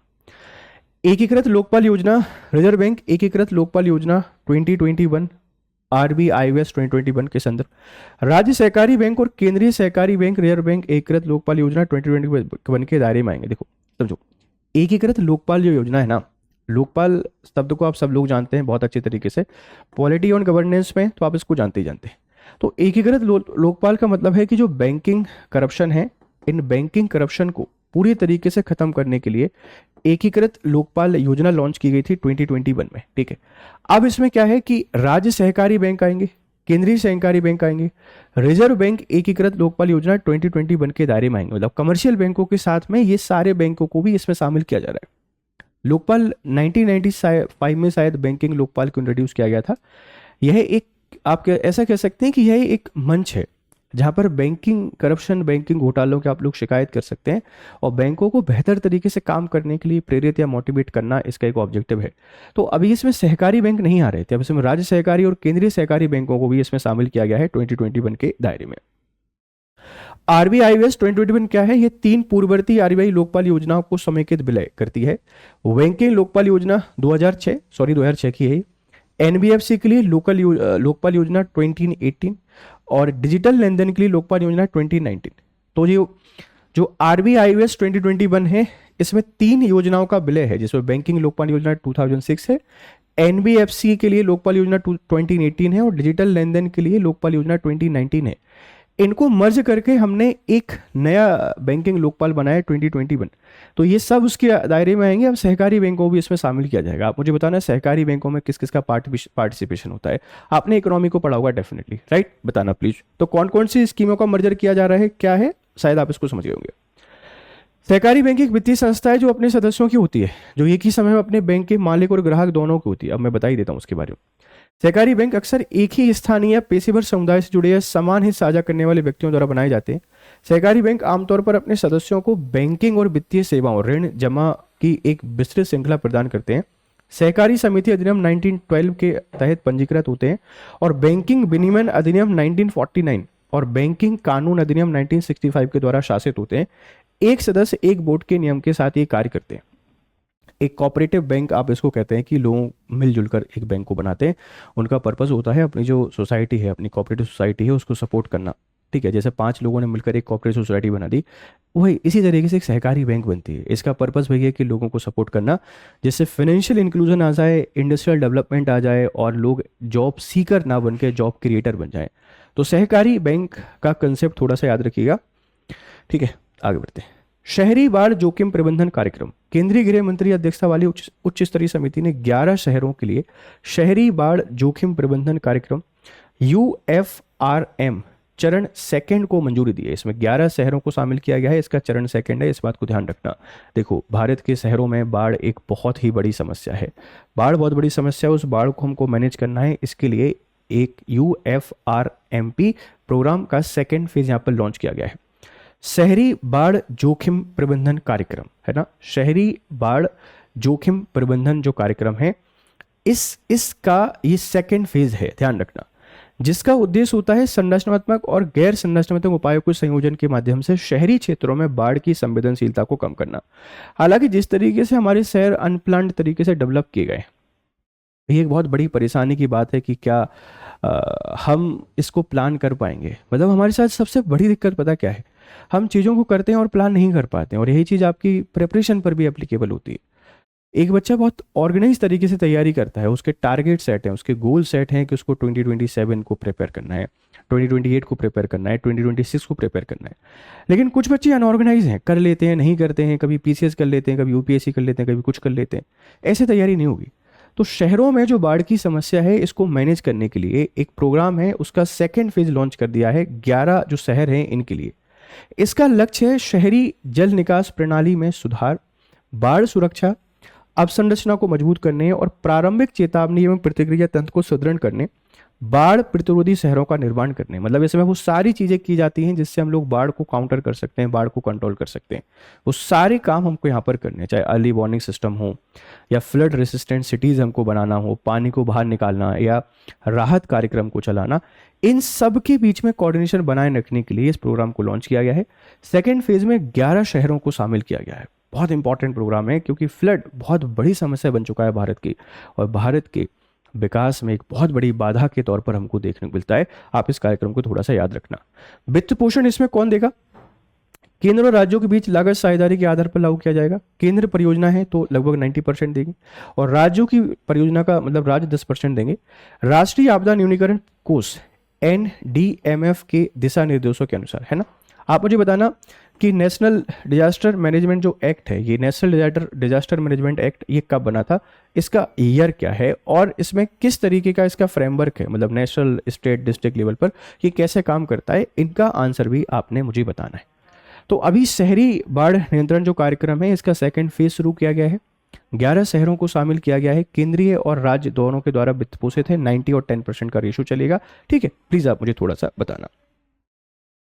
मिशन सुदर्शन चक्र भारत का राष्ट्रीय वायु रक्षा कवच। भारत ने उभरते हवाई खतरों का मुकाबला करने के लिए राडार, उपग्रह और लेजर हथियारों की एकीकृत करते हुए एक राष्ट्रव्यापी AI संचालित वायु रक्षा कवच विकसित करने के लिए मिशन सुदर्शन चक्र को शुरू किया है। तो मिशन सुदर्शन चक्र का पर्पस क्या है, आप लोग समझ गए होंगे कि भारत की जो हवाई संरचना है, हवाई सुरक्षा है, उसको मजबूती देना है। जैसे S-400 है, हमने उसको सुदर्शन चक्र नाम दिया है S-400 को, और इस S-400 ने अभी जब इंडिया और पाक के बीच में जो बैटल हुआ उसमें बहुत ही इंपॉर्टेंट रोल प्ले किया, और पाकिस्तान के जितने भी एयर अटैक थे उनको पूरी तरीके से नष्ट कर दिया। आगे आने वाला समय मॉडर्न वॉरफेयर का है। यहाँ पर ड्रोन और जो मिसाइल हैं इनसे ही अटैक होने, इसके लिए आपका एयर डिफेंस सिस्टम बहुत स्ट्रॉन्ग होना चाहिए। तो उसको स्ट्रॉन्ग करने के लिए, उसमें सारी चीज़ों को इंक्लूड करने के लिए मिशन सुदर्शन चक्र को शामिल किया गया है। तो मिशन सुदर्शन चक्र के बारे में, मिशन सुदर्शन चक्र एक नई राष्ट्रीय पहल है जिसका उद्देश्य पूरे भारत में एक व्यापक एकीकृत वायु रक्षा कवच का निर्माण करना है। यह प्रणाली 6000 से 7000 राडार, 52 निगरानी उपग्रह 2030 तक और डायरेक्टेड एनर्जी वेपन DEW का एक वास्तविक समय नेटवर्क रक्षा परिस्थिति तंत्र में एकीकृत करेगी। इनका मतलब यह है कि हम लोग सब कुछ बना लें, हम लोग राडार बना लें, हम लोग सैटेलाइट बना लें, हम और जो भी पॉसिबल डिवाइसेस हैं वो सारे डिवाइसेस बना लें और भारत के एयर डिफेंस सिस्टम को बहुत मजबूत कर दें, जरूरी है। राष्ट्रीय शिक्षा बहुत इंपॉर्टेंट है। तो इंटरनल सिक्योरिटी वाले टॉपिक में आप इसको यूज कर सकते हैं। ये ऐसे कुछ आपको दिखाई दे रहा है, भगवान विष्णु का जो सुदर्शन चक्र था उससे इसका संबंध बताया गया है। सुदर्शन चक्र पूरे तरीके से अभेद था, तो उसी तरीके से हमें अपने एयर डिफेंस सिस्टम बनाना है जो अभेद हो। मिसाइल अटैक, ड्रोन अटैक और कोई भी जो अटैक है, हम सभी अटैकों को क्या कर सकें, न्यूट्रलाइज कर सकें। इसके लिए हम इस पे काम कर रहे हैं और एक राष्ट्रव्यापी पहल है, ध्यान रखिएगा। उद्देश्य क्या है? एक बहुस्तरीय एआई संचालित अंतरिक्ष से जुड़े वायु रक्षा नेटवर्क की स्थापना करना जो निम्नलिखित में सक्षम हो। हम इसमें एआई का यूज करेंगे और सैटेलाइट के थ्रू इस पे काम करना है। दृश्य सीमा से परे दुश्मन के खतरों की निगरानी करना, पता लगाना और ट्रैकिंग करना। जैसे मतलब जो चीज़ें जो हमसे विजिबल नहीं है, इनविजिबल एरिया में उनको विजिबिलिटी करना, उनको पहचानना, उनको ट्रैक करना, उनको आइडेंटिफाई करना, उनको डिस्ट्रॉय करना। ठीक है। शत्रु विमानों, ड्रोन और मिसाइलों की पहचान करना और उनको निष्क्रिय करना। जो शत्रु विमान है इनकी पहचान करना और उनको निष्क्रिय करना, राइट। सैन्य ठिकानों से आगे बढ़कर प्रमुख जनसंख्या केंद्रों और रणनीतिक प्रतिष्ठानों तक राष्ट्रव्यापी कवरेज प्रदान करना। अब हम लोग सिर्फ बॉर्डर या डिफेंस जो हमारे प्लेसेस हैं उन पे नहीं, इंपॉर्टेंट जितने भी प्लेसेस हैं, जैसे पार्लियामेंट है, कुछ इंपॉर्टेंट टेम्पल्स हैं, हमारी इंडस्ट्रीज़ हैं, हमारे और भी बहुत सारे पीएसयूज़ हैं, इन सबको हमको सुरक्षा प्रदान करनी है ताकि कल किसी भी तरीके का खतरा ना हो। हालांकि वॉर का एक नियम होता है कि आप कभी भी सिविलियन एरिया पर अटैक नहीं करोगे, लेकिन वॉर है एक ऐसा शब्द जो बिना नियमों के लड़ा जाता है, कभी भी कुछ भी हो सकता है। तो उससे रक्षा करने के लिए हमने इस मिशन सुदर्शन चक्र पर काम कर रही है भारत सरकार, ध्यान रखिएगा। मिशन सुदर्शन चक्र के प्रमुख घटक क्या है? बहुस्तरीय रक्षा वास्तुकला कवच में निम्नलिखित शामिल होंगे। ओवर दी होराइजन ओटीएच राडार, दृष्टि रेखा से बहुत दूर दुश्मन के क्षेत्र में अंदर तक लक्ष्यों को ट्रैक करने में सक्षम। तो जो हम लोग राडार बना रहे हैं ये बहुत दूर तक ट्रैक करेगा। लघु, मध्यम और लंबी दूरी की मिसाइल प्रणाली, कई दूरियों पर अवरोधन के लिए हमको शॉर्ट, मीडियम और लॉन्ग जो रेंज की मिसाइल हैं उनको हमको रोकना है। एंटी ड्रोन सिस्टम, वायु रक्षा तोपें, निकट दूरी और स्वाम झुंड प्रकार के खतरों के लिए डायरेक्टेड एनर्जी वेपन DEW, हवाई लक्ष्यों को तुरंत निष्क्रिय करने के लिए उच्च शक्ति वाली लेजर आधारित प्रणालियां। ढेर सारे इसके कंपोनेंट हैं, ढेर सारे काम हमको इस पर करने हैं। मतलब बढ़िया तरीके से अपना पूरा जो एयर डिफेंस सिस्टम है उसको मजबूत बनाना है, स्ट्रॉन्ग बनाना है, जिससे कि हम भारत की जो राष्ट्रीय सुरक्षा है, इंटरनल सिक्योरिटी है, इसको इंश्योर कर पाएं और जो हमारे नागरिक हैं उनको एक बेहतर जो सुरक्षा है वो प्रोवाइड करा पाएं। ठीक है, चलिए। मिशन के प्रमुख घटक क्या है? अंतरिक्ष आधारित निगरानी एकीकरण। अंतरिक्ष आधारित निगरानी SBS कार्यक्रम के चरण 3 के अंतर्गत 2030 तक 52 नए निगरानी उपग्रह तैनात किए जाएंगे। उपग्रह अंतरिक्ष से लगातार शत्रु की गतिविधियों की निगरानी और ट्रैकिंग करेंगे। डेटा को सुदर्शन चक्र के केंद्रीय एआई संचालित कमांड सेंटर में भेजेंगे। ये निगरानी करेंगे और पूरा डेटा एक जगह भेजेंगे। हम उस डेटा को एनालाइज करेंगे और देखेंगे क्या क्या हमारे लिए थ्रेट है। तो काफी इंपॉर्टेंट मिशन है, पूछा जा सकता है आपसे किसी पेपर में। विशाल राडार नेटवर्क इसमें बनाना है। देश भर में लगभग 6000 से 7000 राडार तैनात किए जाएंगे। इसमें कई प्रकार के राडार शामिल हैं। लंबी दूरी की पहचान के लिए OTH राडार, सामरिक ट्रैकिंग के लिए जमीन आधारित और मोबाइल राडार, सामरिक गहराई के लिए तटीय और उच्च ऊंचाई वाले राडार। इनको वास्तविक समय में डेटा साझा करने के लिए केंद्रीकृत कमांड एंड कंट्रोल प्रणाली के माध्यम से आपस में जोड़ा जाएगा। मतलब इनको आपस में जोड़े जाने का भी प्रोग्राम है, जिससे कि हम जो देश है इस देश की सुरक्षा को पूरे तरीके से इंश्योर कर सकें। ध्यान रखिएगा। तो काफ़ी इंपॉर्टेंट मिशन है भारत सरकार का, इस पर ये काम कर रही है। और जो मिशन सुदर्शन चक्र है आप इसको बहुत अच्छे से याद रखिएगा, क्योंकि ये हमारे लिए काफ़ी काम का है। इंटरनल सिक्योरिटी में आपसे कोई पूछा जा सकता है, साइंस एंड टेक में भी आप इसको यूज़ कर सकते हैं। फिर इसमें उन्नत कंप्यूटिंग और AI के साथ एकीकरण है। यह मिशन मुख्य रूप से निम्नलिखित पर निर्भर करेगा। वास्तविक समय में खतरे के आकलन के लिए artificial intelligence AI, sensor data की विशाल मात्रा के प्रसंस्करण के लिए बिग डेटा और उन्नत विश्लेषण, पूर्व अनुमानित खतरा मॉडलिंग और स्वचालित प्रक्रिया प्रणालियों के लिए क्वांटम कंप्यूटिंग और बृहद भाषा मॉडल। मतलब AI, क्वांटम कंप्यूटर, सैटेलाइट, हर किसी पर हमको काम करना है। Highly tech air safety system हमको डेवलप करना है। पूरी तरीके से मजबूत होना चाहिए हमारा हवाई सुरक्षा तंत्र। इस पर हम लोग क्या कर रहे हैं, काम कर रहे हैं। ठीक है, चलिए। DRDO ने सुदर्शन चक्र के प्रमुख घटक एकीकृत वायु रक्षा हथियार IADWS का सफलतापूर्वक परीक्षण किया है। यह प्रणाली QRSAM, VSHORAD और 5 किलोवाट लेजर आधारित डायरेक्टेड एनर्जी वेपन का संयोजन है। हम एक जो IADWS बनाया है DRDO ने, यह विभिन्न प्रकार के हवाई खतरों के विरुद्ध बहुस्तरीय सुरक्षा प्रदान करती है। यह उपलब्धि भारत की स्वदेशी वायु रक्षा प्रौद्योगिकियों में बढ़ती क्षमता को प्रदर्शित करती है। हमने कुछ इस तरीके से डिवाइस बनाई है, ठीक है, और सुदर्शन चक्र मिशन के अंतर्गत ही काम कर रहे हैं, DRDO बना रहे हैं। भारत को पूरी तरीके से सुरक्षित बनाना ही हमारा एकमात्र लक्ष्य है, इस बात को ध्यान रखिएगा। कोरल लार्वा क्रायो बैंक एक इंपॉर्टेंट टर्म है, बायोडाइवर्सिटी और ज्योग्राफी में आप लोग यूज कर सकते हैं। फिलीपींस ने प्रवाल भित्तियों कोरल रीफ्स के संरक्षण और पुनर्स्थापन के लिए दक्षिण पूर्व एशिया का पहला कोरल लार्वा क्रायो बैंक स्थापित किया है। किसने किया है? फिलीपींस ने, इस बात को ध्यान रखना। यह पहल कोरल ट्रायंगल में क्रायो बैंक के एक क्षेत्रीय नेटवर्क का हिस्सा है। कोरल ट्रायंगल वैश्विक समुद्री जैव विविधता हॉटस्पॉट है। स्थान है Indonesia, Malaysia, Papua New Guinea, Philippines, Solomon द्वीप और तिमोर लेस्ते में 5.7 मिलियन वर्ग किलोमीटर क्षेत्र में फैला हुआ है। तो कोरल जो आप कह सकते हैं लार्वा क्रायो बैंक बनाया जा रहा है फिलिस्तीन के द्वारा, और उसके पीछे कारण है कि जो कोरल रीफ है हम इनको संरक्षित कर सकें, इनको सुरक्षित कर सकें। कोरल रीफ एक बहुत इंपॉर्टेंट होते हैं हमारा जो मरीन बायोडाइवर्सिटी है उसके लिए, तो इनको संरक्षित करना हमारी रिस्पॉन्सिबिलिटी है और इसी के लिए फिलीपींस ने ये इनिशिएटिव लिया है, ठीक है। और ये कोरल ट्रायंगल आपसे कोई पूछ सकता है, वैश्विक समुद्री जैव विविधता हॉटस्पॉट है, ये कहाँ देखने को मिलेगा? तो Indonesia, Malaysia, Papua New Guinea, Philippines, Solomon द्वीप और तिमोर लेस्टे में 5.7 मिलियन वर्ग किलोमीटर में क्षेत्र में फैला हुआ है। इतना इसका एरिया है और इतने देशों में ये फैला हुआ है। तो ये तो पूछे जाने की पूरी प्रोबेबिलिटी है। 2026 की आप लोग तैयारी कर रहे हैं तो वहां तो आपसे पूछा जाएगा डेफिनेटली, इस बात को थोड़ा सा ध्यान रखिएगा। तो कोरल लार्वा क्रायो बैंक कहाँ बन रहा है? फिलीपींस में। पर्पस क्या है, कौन कौन से देश इसमें इंक्लूड रहेंगे, कहाँ पर बनाया जा रहा है, इसको थोड़ा सा देख लीजिएगा। जैव विविधता, विश्व की 75% से अधिक प्रवाल प्रजातियों कोरल स्पीसीज का निवास स्थान है। इसमें सभी रीफ मछली प्रजातियों का 1/3 विस्तृत मैंग्रोव वन तथा 7 में से 6 समुद्री कछुओं की प्रजातियां शामिल हैं। यहां इस बात को ध्यान रखना कि जितनी भी रीफ मछली प्रजाति हैं उसका बंथड़ यहीं पर है। विस्तृत जो मैंग्रोव वन है वो तथा 7 में से 6 समुद्री कछुओं की प्रजातियां यहीं पर शामिल है। सामाजिक आर्थिक महत्व 120 मिलियन लोगों को सहायता प्रदान करता है।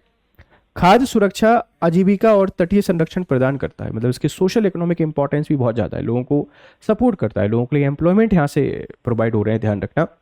उपनाम है, अपनी अपार जैविक समृद्धि के कारण इसको समुद्रों का अमेजन भी कहा जाता है। जैसे अमेजन फॉरेस्ट है साउथ अमेरिका में, उसी तरीके से समुद्रों का अमेजन इसी को कहा जाता है। ये इतना रिच है बायोडाइवर्सिटी के मामले में।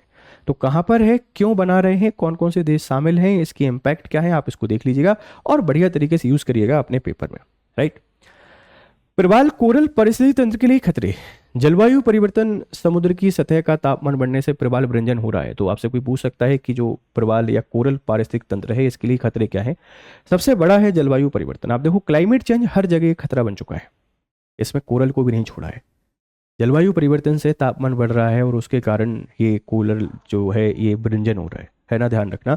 इससे हमको ये खराब हो रही है, कोरल टूट रही है। प्रदूषण, भूमि आधारित स्रोतों, पर्यटन और अपशिष्ट निर्वहन से प्रदूषण बढ़ने से भी जो कोरल है वो खराब हो रही हैं। विनाशकारी मछली पकड़ने की प्रथाएं, डायनामाइट और साइनाइड से मछली पकड़ने से चट्टानों की संरचना नष्ट हो जाती है। डायनामाइट और साइनाइड से मछली पकड़ते हैं। मानव इतना स्वार्थी हो गया है ना कि अपने लाभ के लिए पर्यावरण को खत्म करना चाहे तो कर दे, कोई दिक्कत नहीं है। पर इनको पता नहीं है पर्यावरण वो पेड़ की डाली है कि आप जिस पर बैठे हो आप उसी को काट रहे हो। अगर पर्यावरण, बायोडाइवर्सिटी इन सबको खत्म करोगे तो आप भी खत्म हो जाओ, कुछ बचेगा ही नहीं। तो ये कुछ इनसे नुकसान हो रहा है। आवास क्षति, तटीय विकास और अपसाधन के कारण वैश्विक प्रवाल जो कोरल है इनको क्षति हमको बहुत देखने को मिल रही है। तो कोरल के लिए खतरे क्या है आप इनको भी शायद थोड़ा सा समझ गए होंगे। कोरल क्रायोबैंक है क्या? कोरल क्रायोबैंक एक ऐसी सुविधा है जहां कोरल लार्वा अंडे, शुक्राणु या टुकड़ों को तरल नाइट्रोजन का उपयोग करके अत्यंत कम तापमान पर लगभग 196 डिग्री सेल्सियस -196 सेल्सियस पर संरक्षित किया जाता है। मतलब कोरल की जो भी लार्वा हैं, अंडे हैं, शुक्राणु हैं, उनके टुकड़े हैं, इनको संरक्षित किया जाएगा -196 सेल्सियस टेम्परेचर पर। और नाइट्रोजन हमको यूज करना है, तरल नाइट्रोजन। यह एक जेनेटिक बैंक के रूप में कार्य करता है जो भविष्य में रीफ बहाली के प्रवाल सामग्री को संग्रहित करता है, विशेष रूप से विरंजन या अन्य क्षति के बाद। इनका कहना है कि हम इसको एक बैंक के तौर पर यूज़ करेंगे कि इन फ्यूचर अगर हमारा जो कोरल है ये ख़त्म हो जाता है, पूरी तरीके से नष्ट हो जाता है, तो उसकी रक्षा करने में एक इंपॉर्टेंट रोल प्ले करेगा। ध्यान रखना। लाभ क्या है? प्रवाल प्रजातियों का दीर्घकालिक आनुवंशिक संरक्षण, विरंजन घटनाओं के बाद भित्तियों की पुनः आबादी को सक्षम बनाता है। यह प्रवाल जैव विविधता के लिए आनुवंशिक बीमा पॉलिसी के रूप में कार्य करता है। जो प्रवाल जैव विविधता है उनके आनुवंशिक बीमा पॉलिसी के लिए काम करता है।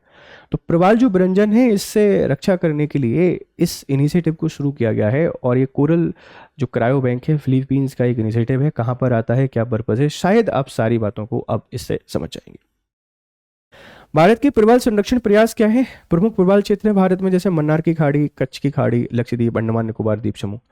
महत्वपूर्ण पहल क्या है? राष्ट्रीय प्रवाल भित्ति निगरानी नेटवर्क हमने बनाया हुआ है, NCRMN।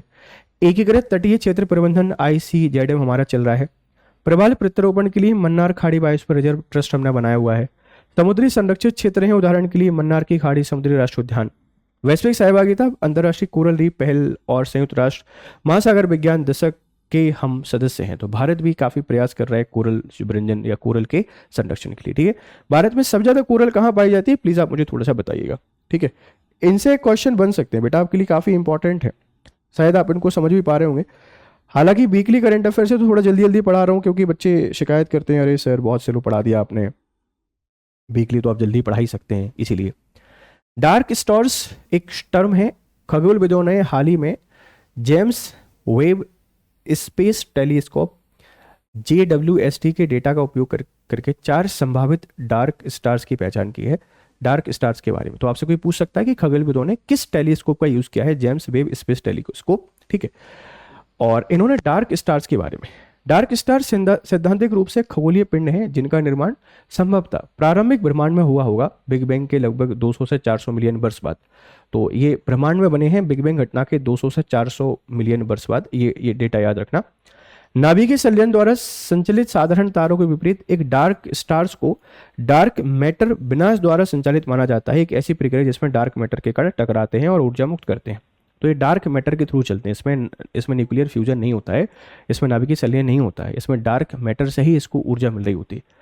तो रिसेंटली हमको 4 नए डार्क जो स्टार्स हैं इनके बारे में पता चला है, और ये टेलीस्कोप का नाम याद रखना, ये कब बने हैं ये भी आपने याद रखना है, और इनकी प्रोसेस क्या है, इस प्रोसेस को भी थोड़ा सा आप लोग देख लेना। कुछ इस तरीके से डार्क स्टार्स आपको दिखाई देते हैं। संगठन और संरचना, ये अधिकतर हाइड्रोजन और हीलियम से बने होते हैं सामान्य तारों की तरह, लेकिन इनके केंद्र में अल्प मात्रा में डार्क मैटर होता है। इनके सेंटर में डार्क मैटर होता है, और ये डार्क मैटर इनकी एनर्जी का सोर्स होता है। डार्क मैटर ईंधन स्रोत के रूप में कार्य करता है, जो गैस के पतन को रोकने के लिए पर्याप्त ऊष्मा मुक्त करता है तथा तारे को अत्यधिक बड़ा होने देता है। तो यही इनकी एनर्जी का सोर्स है। जैसे हमारा जो स्टार है इसका न्यूक्लियर फ्यूजन सोर्स है, लेकिन डार्क मैटर में क्या होता है, ये जो डार्क स्टार्स होते हैं उसमें डार्क मैटर ही क्या है, इनकी एनर्जी का सोर्स है। ध्यान रखना, ये तारे सूर्य की चमक से 10 अरब गुना और उसके द्रव्यमान से लाखों गुना बड़े आकार तक पहुंच सकते हैं, फिर भी अपेक्षाकृत ठंडे बने रहेंगे, सतह का तापमान कम ही रहेगा। मतलब इतने अधिक बड़े और अधिक चमकीले होने के बाद भी ठंडे रहेंगे। ये एक अलग ही कंसेप्ट हमको समझ में आ रहा है। तो डार्क स्टार्स क्या हैं, कैसे खोजे गए हैं, ये कैसे वर्क करते हैं, एनर्जी का सोर्स क्या है, ये सारी बातें प्लीज आप लोग थोड़ा सा ध्यान रखना, काफी इंपॉर्टेंट टर्म है।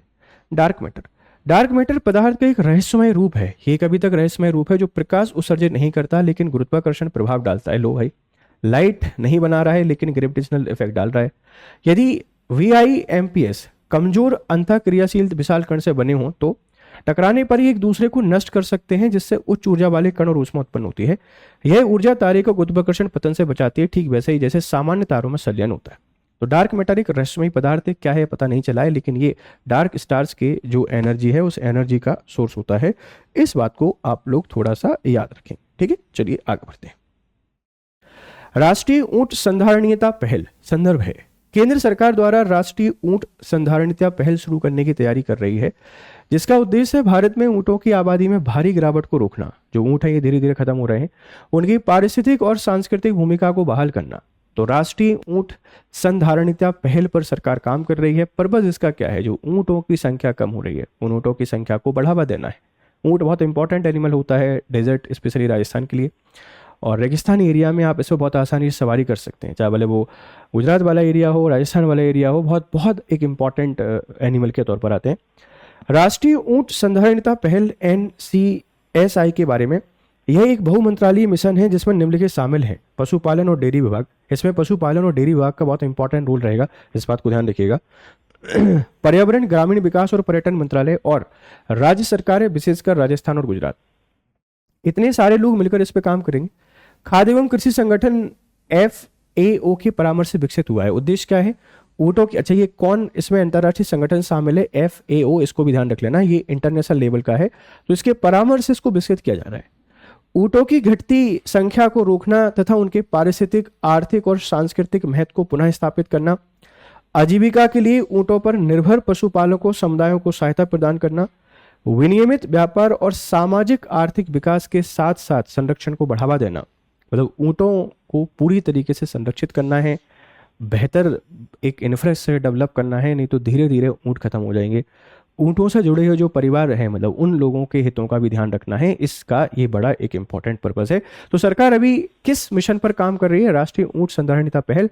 इसमें कौन कौन से मंत्रालय आते हैं, कौन सा अंतर्राष्ट्रीय संगठन इसमें आपकी सहयोग कर रहा है, आप इन बातों को प्लीज थोड़ा सा याद रखिएगा। पृष्ठभूमि: भारत में ऊँटों की जनसंख्या 1977 से अब तक लगभग 75% घट चुकी है, 75% ये डिक्लाइन कर चुके हैं। 20वीं पशुगणना 2019 के अनुसार देश में कुल 2.52 लाख ऊँट शेष हैं, जबकि 1977 में यह संख्या 11 लाख और 2013 में ये 4 लाख हुआ करती थी। कितनी संख्या डिक्लाइन कर रही है ऊँटों की? कारण क्या है? शोषण, सही तरीके से ध्यान नहीं रखना, शिकार, दुर्घटनाएं, ढेर सारे कारण हैं। हमें अब ऊँटों की रक्षा करनी पड़ेगी, वो समय आ गया है, क्योंकि ऊँट बहुत इंपॉर्टेंट है पर्यावरण के लिए भी, ध्यान रखना। भारत के लगभग 90% ऊँट केवल राजस्थान और गुजरात राज्यों में पाए जाते हैं, ये भी एक समस्या है। कभी शुष्क क्षेत्रों में लचीलेपन के प्रतीक रहे ऊँट अब अस्तित्व के संकट का सामना कर रहे हैं, जिससे चरवाही समुदाय की आजीविका और रेगिस्तान में पारिस्थितिक तंत्र के पारिस्थितिक संतुलन को खतरा पैदा हो सकता है। बहुत जरूरी है, सिर्फ देखने के लिए नहीं, जो इकोसिस्टम है, बायोडाइवर्सिटी है, उस सब के लिए बहुत जरूरी है। तो हमें इस मिशन पे काम करना पड़ेगा, ऊँटों की अब हमको रक्षा करनी पड़ेगी। शक्ति चक्रवात समाचार: भारतीय मौसम विज्ञान विभाग ने अरब सागर के ऊपर 2025 के मौसम के पहले चक्रवाती तूफान शक्ति चक्रवात के बनने की सूचना दी है। तो पहला जो चक्रवात है वो शक्ति चक्रवात है। यह एक उष्णकटिबंधीय चक्रवाती तूफान है, यह एक ट्रॉपिकल साइक्लोन है, ध्यान रखना, जो द्वारिका गुजरात से लगभग 340 किलोमीटर पश्चिम में उत्तर पूर्व अरब सागर में विकसित हुआ है। अक्टूबर 2025 के आरंभ में गर्म अरब सागर के पानी पर निम्न दबाव के विकास के कारण इसका निर्माण हुआ। IMD ने इसे गंभीर चक्रवाती तूफान SCS के रूप में वर्गीकृत किया है।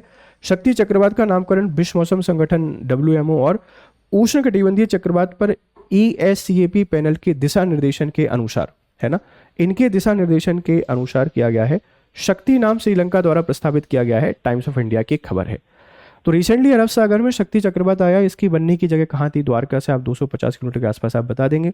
अरब सागर में जन्मा है, पहला ट्रॉपिकल साइक्लोन है इस सीजन का 2025 का। गुजरात, महाराष्ट्र, गोवा में इसका हमको इम्पैक्ट देखने को मिला, साथ में उड़ीसा, आंध्र प्रदेश में भी हमको बारिश देखने को मिली कहीं ना कहीं इसके इफेक्ट के कारण, राइट। तो शक्ति चक्रवात है, कहाँ पर आया है, नामकरण किसने दिया है, प्लीज आप इस बात को थोड़ा सा ध्यान रखिएगा।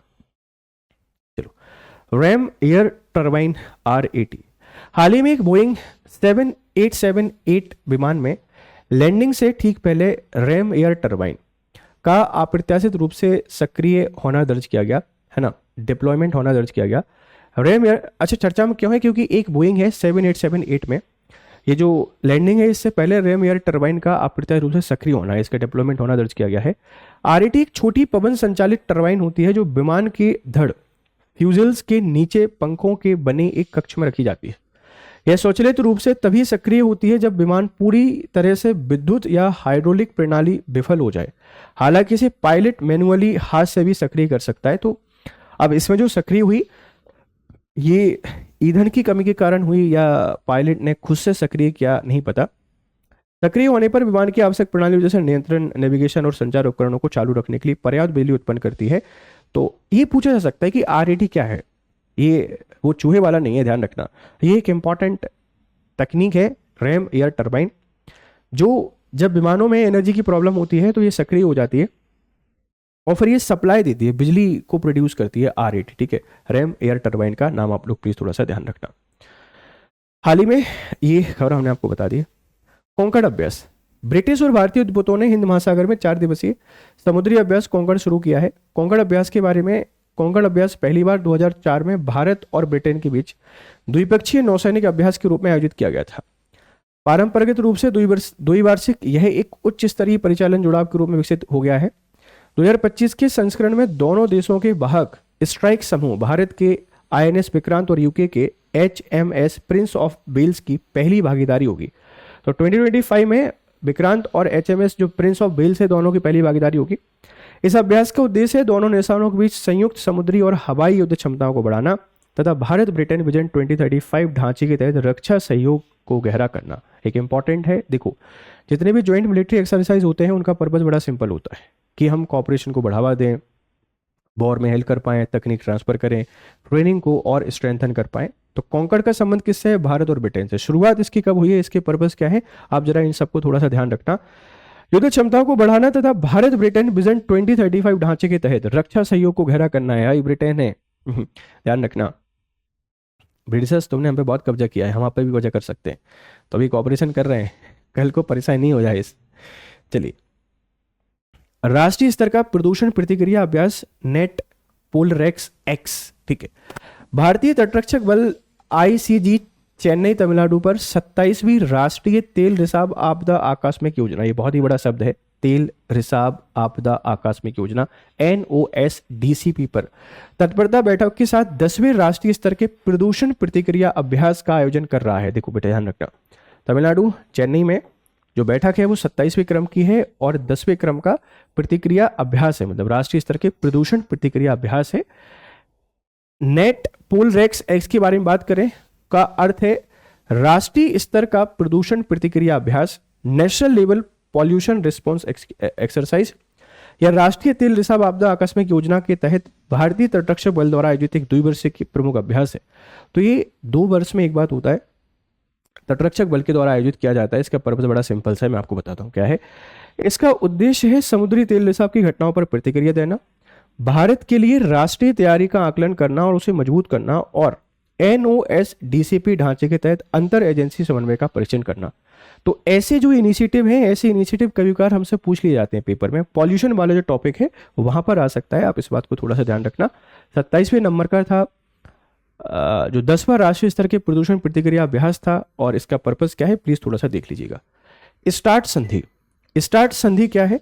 रूस ने नई स्टार्ट संधि के तहत तैनात सामरिक परमाणु हथियारों की सीमा को स्वेच्छा से बनाए रखने की पेशकश की है। मतलब स्टार्ट एक संधि है, एक ट्रीटी है, और रूस इससे कह रहा है कि जो परमाणु हथियार है उनकी जो सीमा है एक स्वेच्छा से आप उसको बना के रख सकते हैं। ध्यान रखिएगा क्या है, इसको थोड़ा डिटेल में समझने की कोशिश करते हैं। नई सामरिक शस्त्र न्यूनीकरण संधि न्यू स्टार्ट पर 2010 में तत्कालीन अमेरिकी राष्ट्रपति बराक ओबामा और रूसी राष्ट्रपति दिमित्री मेदवेदेव ने प्राग में हस्ताक्षर किए थे और वे 2011 में लागू हो गई थी। तो 2010 की ये संधि है रूस और यूएसए के बीच में।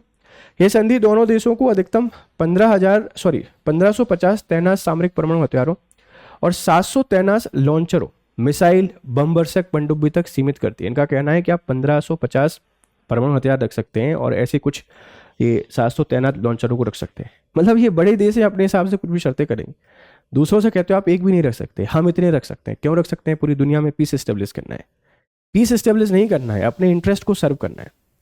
तो न्यू स्टार्ट जो संधि है ये इसके बारे में बात कर रहा है रूस, ये 2010 की है, इस बात को ध्यान रखना। इसमें अनुपालन सुनिश्चित करने के लिए सत्यापन और अनिरीक्षण तत्व भी शामिल है। इस संधि को 2021 में 5 साल के लिए बढ़ा दिया गया था, जिससे यह 5 फरवरी 2026 तक वैध हो गई थी। तो अब इसको फिर से बढ़ाने की बात कर रहे हैं रूस के जो प्रेसिडेंट हैं वो, कि चलो इसको फिर से बढ़ाते हैं और परमाणु हथियारों की जो लिमिट है उसको सेट करते हैं। इसमें सर्विलेंस एंड सिक्योरिटी चेक सारी बातें शामिल की गई हैं।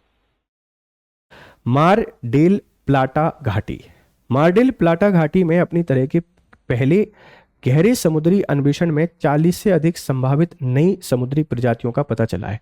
40 है ना, more than 40 new marine species के बारे में हमको पता चला है मार डेल प्लाटा घाटी में। तो मार डेल प्लाटा घाटी क्यों चर्चा में है, ऐसे करके आपसे सवाल बन सकता है, इस बात को थोड़ा सा ध्यान रखिएगा। मार डेल प्लाटा घाटी क्या है? मार डेल प्लाटा घाटी दक्षिण अटलांटिक महासागर में अर्जेंटीना के उत्तर पूर्वी तट से लगभग 190 मील, लगभग 305 किलोमीटर दूर स्थित एक गहरे पानी के नीचे घाटी है। ध्यान रखना, ये दक्षिण अटलांटिक महासागर में है, अर्जेंटीना के उत्तर पूर्वी क्षेत्र में है। मतलब वहाँ से लगभग 305 किलोमीटर की दूर स्थित एक गहरी घाटी है। तो उत्तरी अटलांटिक महासागर आ गया, अर्जेंटीना आ गया, इससे 305 किलोमीटर दूर स्थित एक गहरी घाटी है। इसकी गहराई लगभग 3500 मीटर है, लगभग 11,500 फीट, जो ग्रैंड कैन्यन से लगभग दोगुनी है। ग्रैंड कैन्यन से बहुत ही ज़्यादा गहरी है, ध्यान रखना।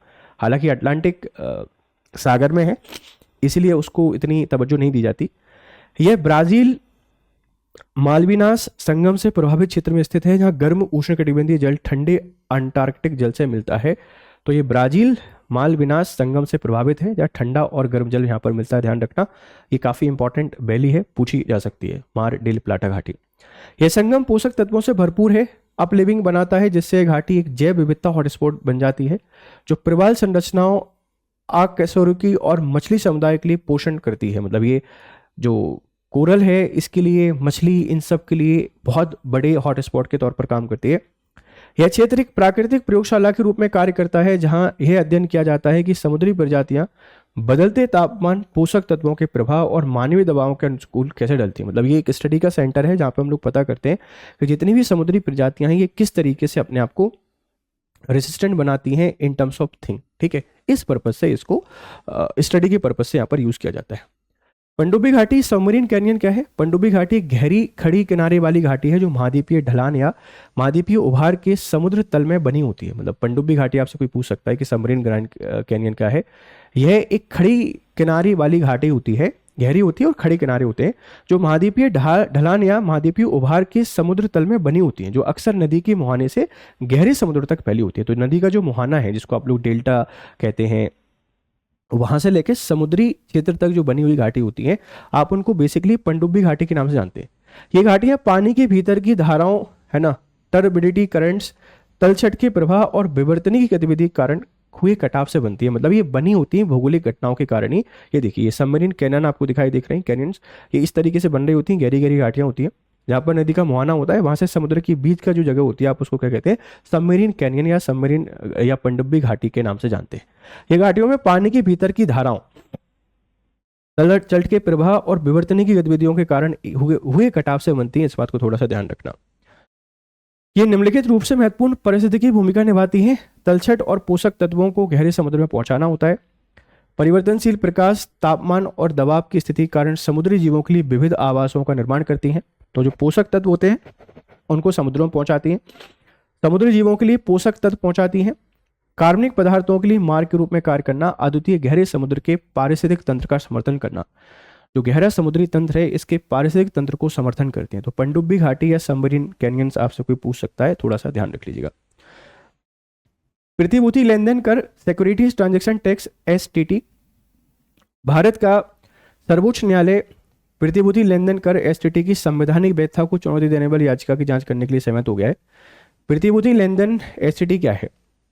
वित्त अधिनियम 2004 के तहत 2004 में इसको पेश किया गया था। किसी मान्यता प्राप्त स्टॉक एक्सचेंज के माध्यम से प्रतिभूतियों जैसे शेयर, डेरिवेटिव और इक्विटी उन्मुख म्यूचुअल फंड में लेन देन पर लगाया जाने वाला प्रत्यक्ष कर होता है। तो आपसे कोई पूछ सकता है कि प्रतिभूति लेन देन कर क्या होता है? जो भी प्रतिभूतियां होती हैं, उनके लेन देन पर जो टैक्स लगाया जाता है, आप उसको प्रतिभूति कर के नाम से जानते हैं। अभी इन पर सुप्रीम कोर्ट पर सुनवाई चल रही है। उद्देश्य क्या है? पूंजी बाजार में लेन देन में कर चोरी पर अंकुश लगाना। स्रोत, स्टॉक एक्सचेंज द्वारा एकत्रित पर कर संग्रहण में पारदर्शिता और सुगमता सुनिश्चित करना। STT कैसे काम करता है? यह लेन देन के समय प्रतिभूतियों के क्रेता और विक्रेता दोनों पर लगाया जाता है। STT की दर प्रतिभूतियों के प्रकार और लेन देन की प्रकृति पर आधार पर भिन्न होती है। स्टॉक एक्सचेंज द्वारा एकत्रित किया जाता है और केंद्र सरकार को प्रेषित किया जाता है। मतलब लोगों को इसमें घोटाले होने की संभावना लगती है, क्योंकि दोनों लोगों पर लगता है। सिक्योरिटी एक्सचेंज बोर्ड इसको कलेक्ट करता है, फिर सरकार को भेजता है, तो यहाँ घोटाले और करप्शन की गुंजाइश लगती है, इसीलिए इस पर सुनवाई चल रही है। तो आपसे कोई पूछ सकता है कि जो प्रतिभूति लेन देन कर है, ये सिक्योरिटी जो हमारे पास ट्रांजैक्शन टैक्स है, ये क्या होता है, कैसे वर्क करता है और किस एक्ट के द्वारा इसको इंट्रोड्यूस किया गया था, कौन इसको इकट्ठा करता है और देश भेजा किसके पास जाता है। नामचिक नामफुक कोयला ब्लॉक। अरुणाचल प्रदेश ने चांगलांग जिले के नामचिक नामफुक कोयला ब्लॉक में अपनी पहली वाणिज्यिक कोयला खदान शुरू की है। तो ये कहाँ से संबंधित है, इस बात को ध्यान रखना, ये अरुणाचल प्रदेश से संबंधित है। उगते हुए सूरज का राज अब इसको कहते हैं, और ये पहली व्यावसायिक कोल फील्ड है। नामचिक नामफुक कोयला ब्लॉक के बारे में दक्षिण पूर्वी अरुणाचल प्रदेश के चांगलांग जिले में ऊपरी असम कोयला बेल्ट क्षेत्र में स्थित है। ऊपरी जो असम कोयला बेल्ट है वहाँ पर अवस्थित है। भंडारण इसमें लगभग 1.5 करोड़ टन कोयला है जो दीर्घकालिक उत्पादन क्षमता का समर्थन करता है। बहुत सारा कोयले का भंडार है। हालांकि कोयला उत्सर्जन के ढेर सारे चैलेंजेस भी हैं। अगर हम कोयले का उत्पादन करेंगे तो एक समस्या ही बन सकता है, पर्यावरणीय संकट बन सकता है अरुणाचल प्रदेश के लिए। तो इन चैलेंजेस का ध्यान में रखते हुए हमको यहाँ पर उत्सर्जन या कोयले का उत्पादन करना पड़ेगा। प्रमुख विशेषताएं क्या है? राज्य के लिए 100 करोड़ रुपए वार्षिक राजस्व उत्पन्न होने की उम्मीद है। स्थानीय रोजगार सृजन होगा और अवैध खनन को नियंत्रित करने में मदद मिलेगी। मिशन ग्रीन कोल रीजन के तहत पर्यावरणीय अनुकूल निष्कर्षण को बढ़ावा दिया जाएगा, जिसमें भूमि सुधार और वनीकरण पर ध्यान केंद्रित किया जाएगा। पूर्वोत्तर में संतुलित विकास सुनिश्चित करने के लिए पीएम ईस्ट विजन सशक्तिकरण, कार्य सुदृढ़ीकरण परिवर्तन के साथ संरेखित किया जाएगा। पूर्वोत्तर के विकास में एक इंपॉर्टेंट रोल प्ले कर सकता है। पर्यावरणीय जो चिंताएं हैं उनका ध्यान रखते हुए इसमें निष्कर्षण हमको करना है और लोगों को स्थानीय रोजगार देने में ये बहुत ही इंपॉर्टेंट या क्रूशियल रोल प्ले कर सकता है। ठीक है। कतर में यूपीआई लॉन्च किया गया है। केंद्रीय वाणिज्य एवं उद्योग मंत्री पीयूष गोयल ने दोहा में भारत की यूनिफाइड पेमेंट इंटरफेस यूपीआई का शुभारंभ कर दिया है। यूनिफाइड पेमेंट इंटरफेस की अगर बात करें तो भारतीय राष्ट्रीय भुगतान निगम एनपीसीआई के द्वारा विकसित एक वास्तविक समय भुगतान प्रणाली है जो स्मार्टफोन के माध्यम से बैंक खातों के बीच तत्काल धन हस्तांतरण की सुविधा प्रदान करती है। ये तत्काल जो धन हस्तांतरण है इसकी सुविधा प्रदान करती है। इसे 2016 में लॉन्च किया गया था। विनियमित है भारत रिजर्व बैंक। रोजर पे और पेपल का दबदबा हुआ करता है पूरी दुनिया में ऑनलाइन पेमेंट के लिए। 2016 में यूपीआई को लॉन्च किया गया है। दुनिया के बहुत सारे देशों में है और दुनिया की सबसे बड़ी यूपीआई मतलब ऑनलाइन पेमेंट गेटवे के तौर पे यूज हो रहा है। अभी रिसेंटली कतर में लॉन्च किया गया है और भारतीय राष्ट्रीय भुगतान निगम एनपीसीआई के द्वारा इसको विकसित किया गया है और ऑनलाइन पेमेंट को ये बढ़ावा देता है। एक पेमेंट गेटवे के तौर पे काम करता है। 2016 में हमने इसको लॉन्च किया था और आरबीआई के द्वारा ये रेगुलेट होता है। विशेषताएं क्या है? मौजूदा प्रणालियों का लाभ उठाना जैसे तत्काल भुगतान सेवा आईएमपीएस और आधार सक्षम भुगतान प्रणाली एईपीएस का। अंतर संचालनीयता विभिन्न बैंकों और ऐप्स पर काम करता है। बैंक विवरण की कोई आवश्यकता नहीं है, केवल मोबाइल नंबर या यूपीआई आईडी पुश पुल दोनों लेनदेन का समर्थन करता है। बहुउपयोगी मामले व्यक्ति से व्यक्ति यूज कर सकते हैं, व्यक्ति से व्यापारी कर सकते हैं। उपभोक्ता बिल भुगतान, टिकट बुकिंग, क्यूआर कोड सब इससे कर रहे हैं। तो यूपीआई एक बहुत ही इंपॉर्टेंट टूल है भारत का। हम फिनटेक हब के तौर पर उभरेंगे तो इसमें यूपीआई का बहुत इंपॉर्टेंट रोल रहेगा, इस बात को ध्यान रखिएगा। तो कतर में हमने इसको अभी रिसेंटली लॉन्च किया है। भारत में डिजिटल लेनदेन में इसका योगदान 85% है तथा वैश्विक स्तर पर लगभग 50%। देख रहे हो, भारत में 85% और विश्व स्तर का लगभग 50%। प्रतिदिन 640 मिलियन से अधिक लेनदेन संभालता है जो वीजा से आगे है। 8 देशों में परिचालन हो रहा है, पहले से 7 थे। जैसे भूटान में 2021 में अपनाने वाला पहला देश बना, फिर France, Mauritius, Nepal, Singapore, Sri Lanka, UAE और अब कतर। तो कितने देशों में चल रहा है? ये 8 देशों में चल रहा है और 2016 में शुरू किया गया था। सबसे पहले भूटान ने 2021 में इसको अपना लिया था हमारे यूपीआई मॉडल को। ठीक है, चलिए आधिम दिवस है ना, अभिधम दिवस की बात कर रहे हैं। अंतर्राष्ट्रीय बौद्ध परिसंघ आईबीसी ने गौतम बुद्ध विश्वविद्यालय जीबीयू ग्रेटर नोएडा, अंतर्राष्ट्रीय बौद्ध शोध संस्थान लखनऊ और संस्कृति मंत्रालय के सहयोग से शरद पूर्णिमा के दिन अंतर्राष्ट्रीय अभिधम दिवस मनाया है। तो अभिधम दिवस के बारे में उस दिन की स्मृति मनाया जाता है जब भगवान बुद्ध दिव्यलोक ताप्तीसा देवलोक से उत्तर प्रदेश के संक्सिया, अब संक्सिया बसंतपुर में अवतरित हुए थे। संक्सिया में अशोक का हाथी स्तंभ इस महत्वपूर्ण घटना का प्रतीक है। अभिधम यह पाली कैनन के तीसरे टोकरी पिटक को संदर्भित करता है जो थेरवाद बौद्ध धर्म का सैद्धांतिक आधार बनाता है। तो आप इतना ध्यान रखना कि रिसेंटली जो अभिधम दिवस है ये सेलिब्रेट किया गया है शरद पूर्णिमा के उपलक्ष्य में। ठीक है, अभिधम के प्राथमिक ग्रंथ हैं धम्मसंगनी, विभंग और पुंगलपंत्री। बौद्ध धर्म में त्रिपिटक है, विनय पिटक, मठभासी नियम, सुत्त पिटक बुद्ध के प्रवचन।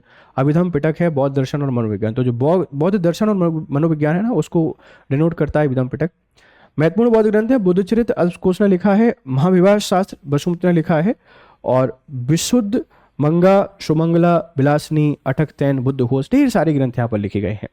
तो ये एक इंपॉर्टेंट करंट अफेयर्स का सेशन था। मुझे पूरी उम्मीद है कि आपको ये समझ में आया होगा। अच्छा, अभी और भी हैं, सॉरी, मुझे लगा मैंने एंड कर दिया, थोड़ा सा और रह गया है, सॉरी। चलिए, तो ये हो गया है। फिर चर्चा में डाई एथिलीन ग्लाइकोल डीईजी। हाल ही में मध्य प्रदेश और राजस्थान में 14 से अधिक बच्चों की मौत कथित तौर पर डाई एथिलीन ग्लाइकोल डीईजी से संदूषित खांसी की दवा पीने से हुई। आप सोचिए, एक ऐसी घटना जो शायद कभी भी नहीं भुलाई जा सकती। दवा जिसमें जहरीले पदार्थ मिलाकर बच्चों की डेथ हो रही है। कितना भीभत्स नज़ारा हो सकता है। अतीत में ऐसी घटनाएं हुई हैं, विशेष रूप से गंबिया 2022 और उज्बेकिस्तान में, जहां भारत से आए दूषित कफ सिरप के कारण कई बच्चों की मौत हुई थी। और ऐसी ही घटनाएं भारत का जो फार्मास्यूटिकल्स है या इंडिया का जो एक्सपोर्ट है फॉरेन में, उसको लिमिटेड करता है। लोग हमारी क्वालिटी पे ट्रस्ट नहीं करते हैं, और क्यों करें? अगर दूषित है, अगर गलत है, नियमों को ताक पे रख के बनाया जा रहा है, तो ट्रस्ट करना भी नहीं चाहिए। तो ये भारत के एक्सपोर्ट को बहुत बहुत बुरी तरीके से परेशान कर सकता है। डाइएथिलीन ग्लाइकोल डीईजी क्या है? यह एक रंगहीन, गंधहीन और विषैला औद्योगिक रसायन है जिसका उपयोग औद्योगिक विलायक, एंटी फ्रीज और रेजिन व प्लास्टिक के निर्माण में किया जाता है। सोचिए कितना गंदा रसायन है जिसका उपयोग हम लोग इंडस्ट्री में कर रहे हैं, उसको दवा में मिला के दे रहे हैं। जब फार्मा ग्रेड के बजाय औद्योगिक ग्रेड प्रोपिलीन ग्लाइकोल का उपयोग किया जाता है तो इसे डीईजी या एथिलीन ग्लाइकोल का उच्च स्तर हो सकता है। निगलने पर यह गुर्दे, यकृत और केंद्रीय तंत्रिका तंत्र को नुकसान पहुंचा सकता है और विशेष रूप से बच्चों के लिए घातक हो सकता है। बच्चों की कफ सिरप में ही हमने ये मिला दिया है, बच्चों के जीवन से हाथ धो दिए हैं। कितना गलत है। विश्व स्वास्थ्य संगठन WHO के अनुसार दवा निर्माण में डीईजी की स्वीकार्य सीमा 0.1% से कम है। मतलब इतना आप डाल दीजिए, इससे ज़्यादा नहीं डाल सकते, लेकिन इसकी मात्रा ने लोगों की जान यहाँ पर ले ली है। यह रंगीन, गंधहीन, कड़वा मीठा स्वाद वाला तरल है। उपयोग एंटी फ्रीज और इसमें यहाँ पर किया जाता है, लेकिन दवाओं में मिलाने से लोगों की डेथ का कारण भी ये बन रहा है, ध्यान रखना। Tigers outside tiger reserve TOTR परियोजना। TOTR केंद्रीय पर्यावरण मंत्री ने वन्यजीव सप्ताह 2025 के दौरान 5 प्रमुख संरक्षण परियोजनाएं जैसे टाइगर आउटसाइड टाइगर रिजर्व और 4 राष्ट्रीय स्तर के वन्यजीव निगरानी कार्यक्रम शुरू किए हैं। तो ये वन्यजीव सप्ताह चल रहा था, इसमें 5 प्रोग्राम लॉन्च किए गए हैं। उसमें टाइगर आउटसाइड टाइगर रिजर्व और 4 राष्ट्रीय स्तर के वन्यजीव निगरानी कार्यक्रम है। इसका लक्ष्य है टाइगर रिजर्व के बाहर रहने वाले बाघों की आबादी का प्रबंधन, संरक्षण करना तथा निम्नलिखित उपायों से मानव बाघ संघर्ष को कम करना। त्वरित संघर्ष प्रबंधन के लिए त्वरित प्रक्रिया। तो टाइगर आउटसाइड टाइगर रिजर्व का मतलब यह है कि जो टाइगर रिजर्व के बाहर टाइगर हैं उनकी निगरानी करना, उनका ध्यान रखना। इस पर्पज के साथ हम एक मिशन यहाँ पर लॉन्च कर रहे हैं। ठीक है, TOTR coexistence by beyond reserves है ना, tiger outside the tiger. 80 divisions, 17 state हैं। AIGPS से काम करेंगे। बाघ मित्र एंड RRTS यहाँ पर चलाए जाएंगे। कॉरिडोर प्रोडक्शन बनाया जाएगा। लगभग 80 CR हमको खर्च करना है 2025-28 के बीच में। ठीक है, प्रोजेक्ट डॉल्फिन है, प्रोजेक्ट स्लोथ बियर है, प्रोजेक्ट घड़ियाल है और HWC भी हम लोग यहाँ पर काम कर रहे हैं। तो ढेर सारे और प्रोजेक्ट भी इसमें लॉन्च कर दिए। इसमें बचाव एवं पुनर्वास पे काम करेंगे। सुसज्जित बचाव दल एवं चिकित्सीय सुविधाएं होंगी। कार्यान्वयन राष्ट्रीय बाघ संरक्षण प्राधिकरण NTCA केंद्रीय समन्वय निकास के रूप में कार्य करता है। राज्य वन विभाग इस योजना को जमीनी स्तर पर क्रियान्वित करेंगे। आवश्यकता क्या है? भारत दुनिया के 70% जंगली बाघों का घर है, जिनकी संख्या 3682 2022 तक। जनसंख्या वृद्धि और क्षेत्रीय विस्तार के कारण लगभग 35 से 40% 1325 बाघ अब टाइगर रिजर्व के बाहर रहते हैं। कितने बाघ टाइगर रिजर्व के बाहर हैं? इनके हमले से ज्यादा अवैध शिकार की चिंता है। लोग कुछ भी कर सकते हैं, इनको नुकसान पहुंचा सकते हैं। इससे मानव पशु संघर्ष, पशुधन की हानि और प्रतिशोधात्मक हत्याओं में वृद्धि हुई है। इसीलिए इस प्रोजेक्ट के यहाँ पर चलाए जा रहे हैं। ठीक है, अन्य संरक्षण परियोजनाएं शुरू की गई हैं, जैसे प्रोजेक्ट डॉल्फिन का द्वितीय चरण शुरू कर दिया है। नदी और समुद्री जीव, विशेष से रूप से गंगा नदी डॉल्फिन और सिंधु डॉल्फिन के संरक्षण पर ध्यान केंद्रित करता है। प्रोजेक्ट स्लोथ बियर है, भारत का पहला राष्ट्रीय ढांचा जो स्लोथ बियर संरक्षण के लिए समर्पित है, जिसमें आवास संरक्षण, बचाव अभियान और संवर्धन शामिल है। प्रोजेक्ट घड़ियाल है, इसका उद्देश्य चंबल और गंडक नदी परिस्थितिकी तंत्र में घड़ियाल आबादी को पुनर्जीवित और संरक्षित करना है। मानव वन्यजीव संघर्षण प्रबंधन के लिए उत्कृष्टता केंद्र HWC AI आधारित संघर्ष पूर्व अनुमान प्रणाली और क्षमता निर्माण कार्यक्रम विकसित करने के लिए सलीम अली पक्षी विज्ञान और प्राकृतिक इतिहास केंद्र में स्थापित किया गया है। तो पर्यावरण संरक्षण के लिए ढेर सारे प्रयास कर रहे हैं, वन्यजीवों की रक्षा के लिए ढेर सारे प्रयास कर रहे हैं, ध्यान रखिएगा। सुपर मून 7 अक्टूबर की रात को सुपर मून दिखाई दिया गया तथा नवंबर और दिसंबर में 2 बार और दिखाई देगा। सुपर मून तब होता है जब एक पूर्णिमा या अमावस्या चंद्रमा की पृथ्वी के सबसे निकट पहुंचने वाली स्थिति के साथ मेल खाती हैं, जैसे उसकी दीर्घवृत्ताकार कक्षा में उपभू पेरिजी नामक बिंदु कहते हैं। ये इसकी कंडीशन है, ये कंडीशन आपको बता रहे हैं। क्योंकि चंद्रमा की कक्षा थोड़ी अंडाकार है, इसलिए पृथ्वी से उसकी दूरी महीने में लगभग 50,000 किलोमीटर तक बदलती रहती है ना, ये बदलती रहती है। जब पूर्णिमा उपभू के पास होती है तो अपने सबसे दूर बिंदु अभू या एपोजी का लगभग तुलनात्मक रूप से 14% बड़ा दिखाई देता है। मतलब सबसे दूरी से 14% बड़ा और 30% शाइनी दिखाई देता है, और इसी को हम लोग क्या कहते हैं? इसको हम लोग कहते हैं सुपर मून। रिचर्ड नोलन ने 1970 के दशक में 1977 में इस वर्ड को दिया था। सुपर मून क्या है? ठीक है, थोड़ा सा ध्यान रखिएगा। यूनेस्को ने नए प्रमुख को नामित किया है। यूनेस्को ने मिस्र के पूर्व पर्यटन एवं पुरावशेष मंत्री खालिद अल नानी को अपना नया प्रमुख नियुक्त किया है। ये इतनी इंपॉर्टेंट खबर है। संयुक्त राष्ट्र शैक्षणिक, वैज्ञानिक और सांस्कृतिक संगठन है यूनेस्को। 1945 में स्थापना हुई, 4 नवंबर 1946 को कार्यशील हुआ। स्थापना 1945 में हुई, 4 नवंबर 1946 से काम कर रहा है। पेरिस फ्रांस में है। संयुक्त राष्ट्र संगठन यूएन का हिस्सा है और 194 देश हैं। भारत 1946 में यूनेस्को में शामिल हुआ था। ये थोड़ी सी बातें आपको यूनेस्को के बारे में याद रखनी है, राइट। शिक्षा के लिए काम करता है, विज्ञान के लिए काम करता है, मानवों के लिए काम करता है, संस्कृति, संचार एवं सूचना, इन सभी क्षेत्रों के लिए काम करता है। विश्व प्रेस स्वतंत्रता दिवस 3 मई इसी के द्वारा मनाया जाता है, ठीक है। और इसके द्वारा विश्व विरासत स्थल जारी किए जाते हैं, जिसमें उत्कृष्ट सार्वभौमिक मूल्य वाले प्राकृतिक और सांस्कृतिक स्थल शामिल हैं। अमूर्त सांस्कृतिक विरासत की लिस्ट जारी की जाती है, जिसमें नृत्य, संगीत और अनुष्ठान शामिल हैं। यूनेस्को ग्लोबल जियो पार्क, भूवैज्ञानिक विरासत और सतत विकास को बढ़ावा देना। बायोस्फीयर रिजर्व मैप के अंतर्गत जैव विविधता संरक्षण और मानव पर्यावरण सामंजस्य पर ध्यान केंद्रित करना इसका यहाँ पर पर्पज है। ये टेलीग्राम चैनल, आप इसको ज्वाइन कर सकते हैं। वीकली करंट अफेयर से थोड़ा जल्दी जल्दी पढ़ा दिया है। अगर पसंद आया हो तो अपने वैल्यूएबल फीडबैक हमको जरूर दीजिएगा। फिर आपसे मुलाकात करेंगे, तब तक खुश रहें, मस्त रहें। Have nice day, good day to all. Hindi में यूपीएससी की तैयारी से संबंधित प्रोग्राम्स को देखने के लिए सब्सक्राइब करें स्टडी IQ IAS हिंदी।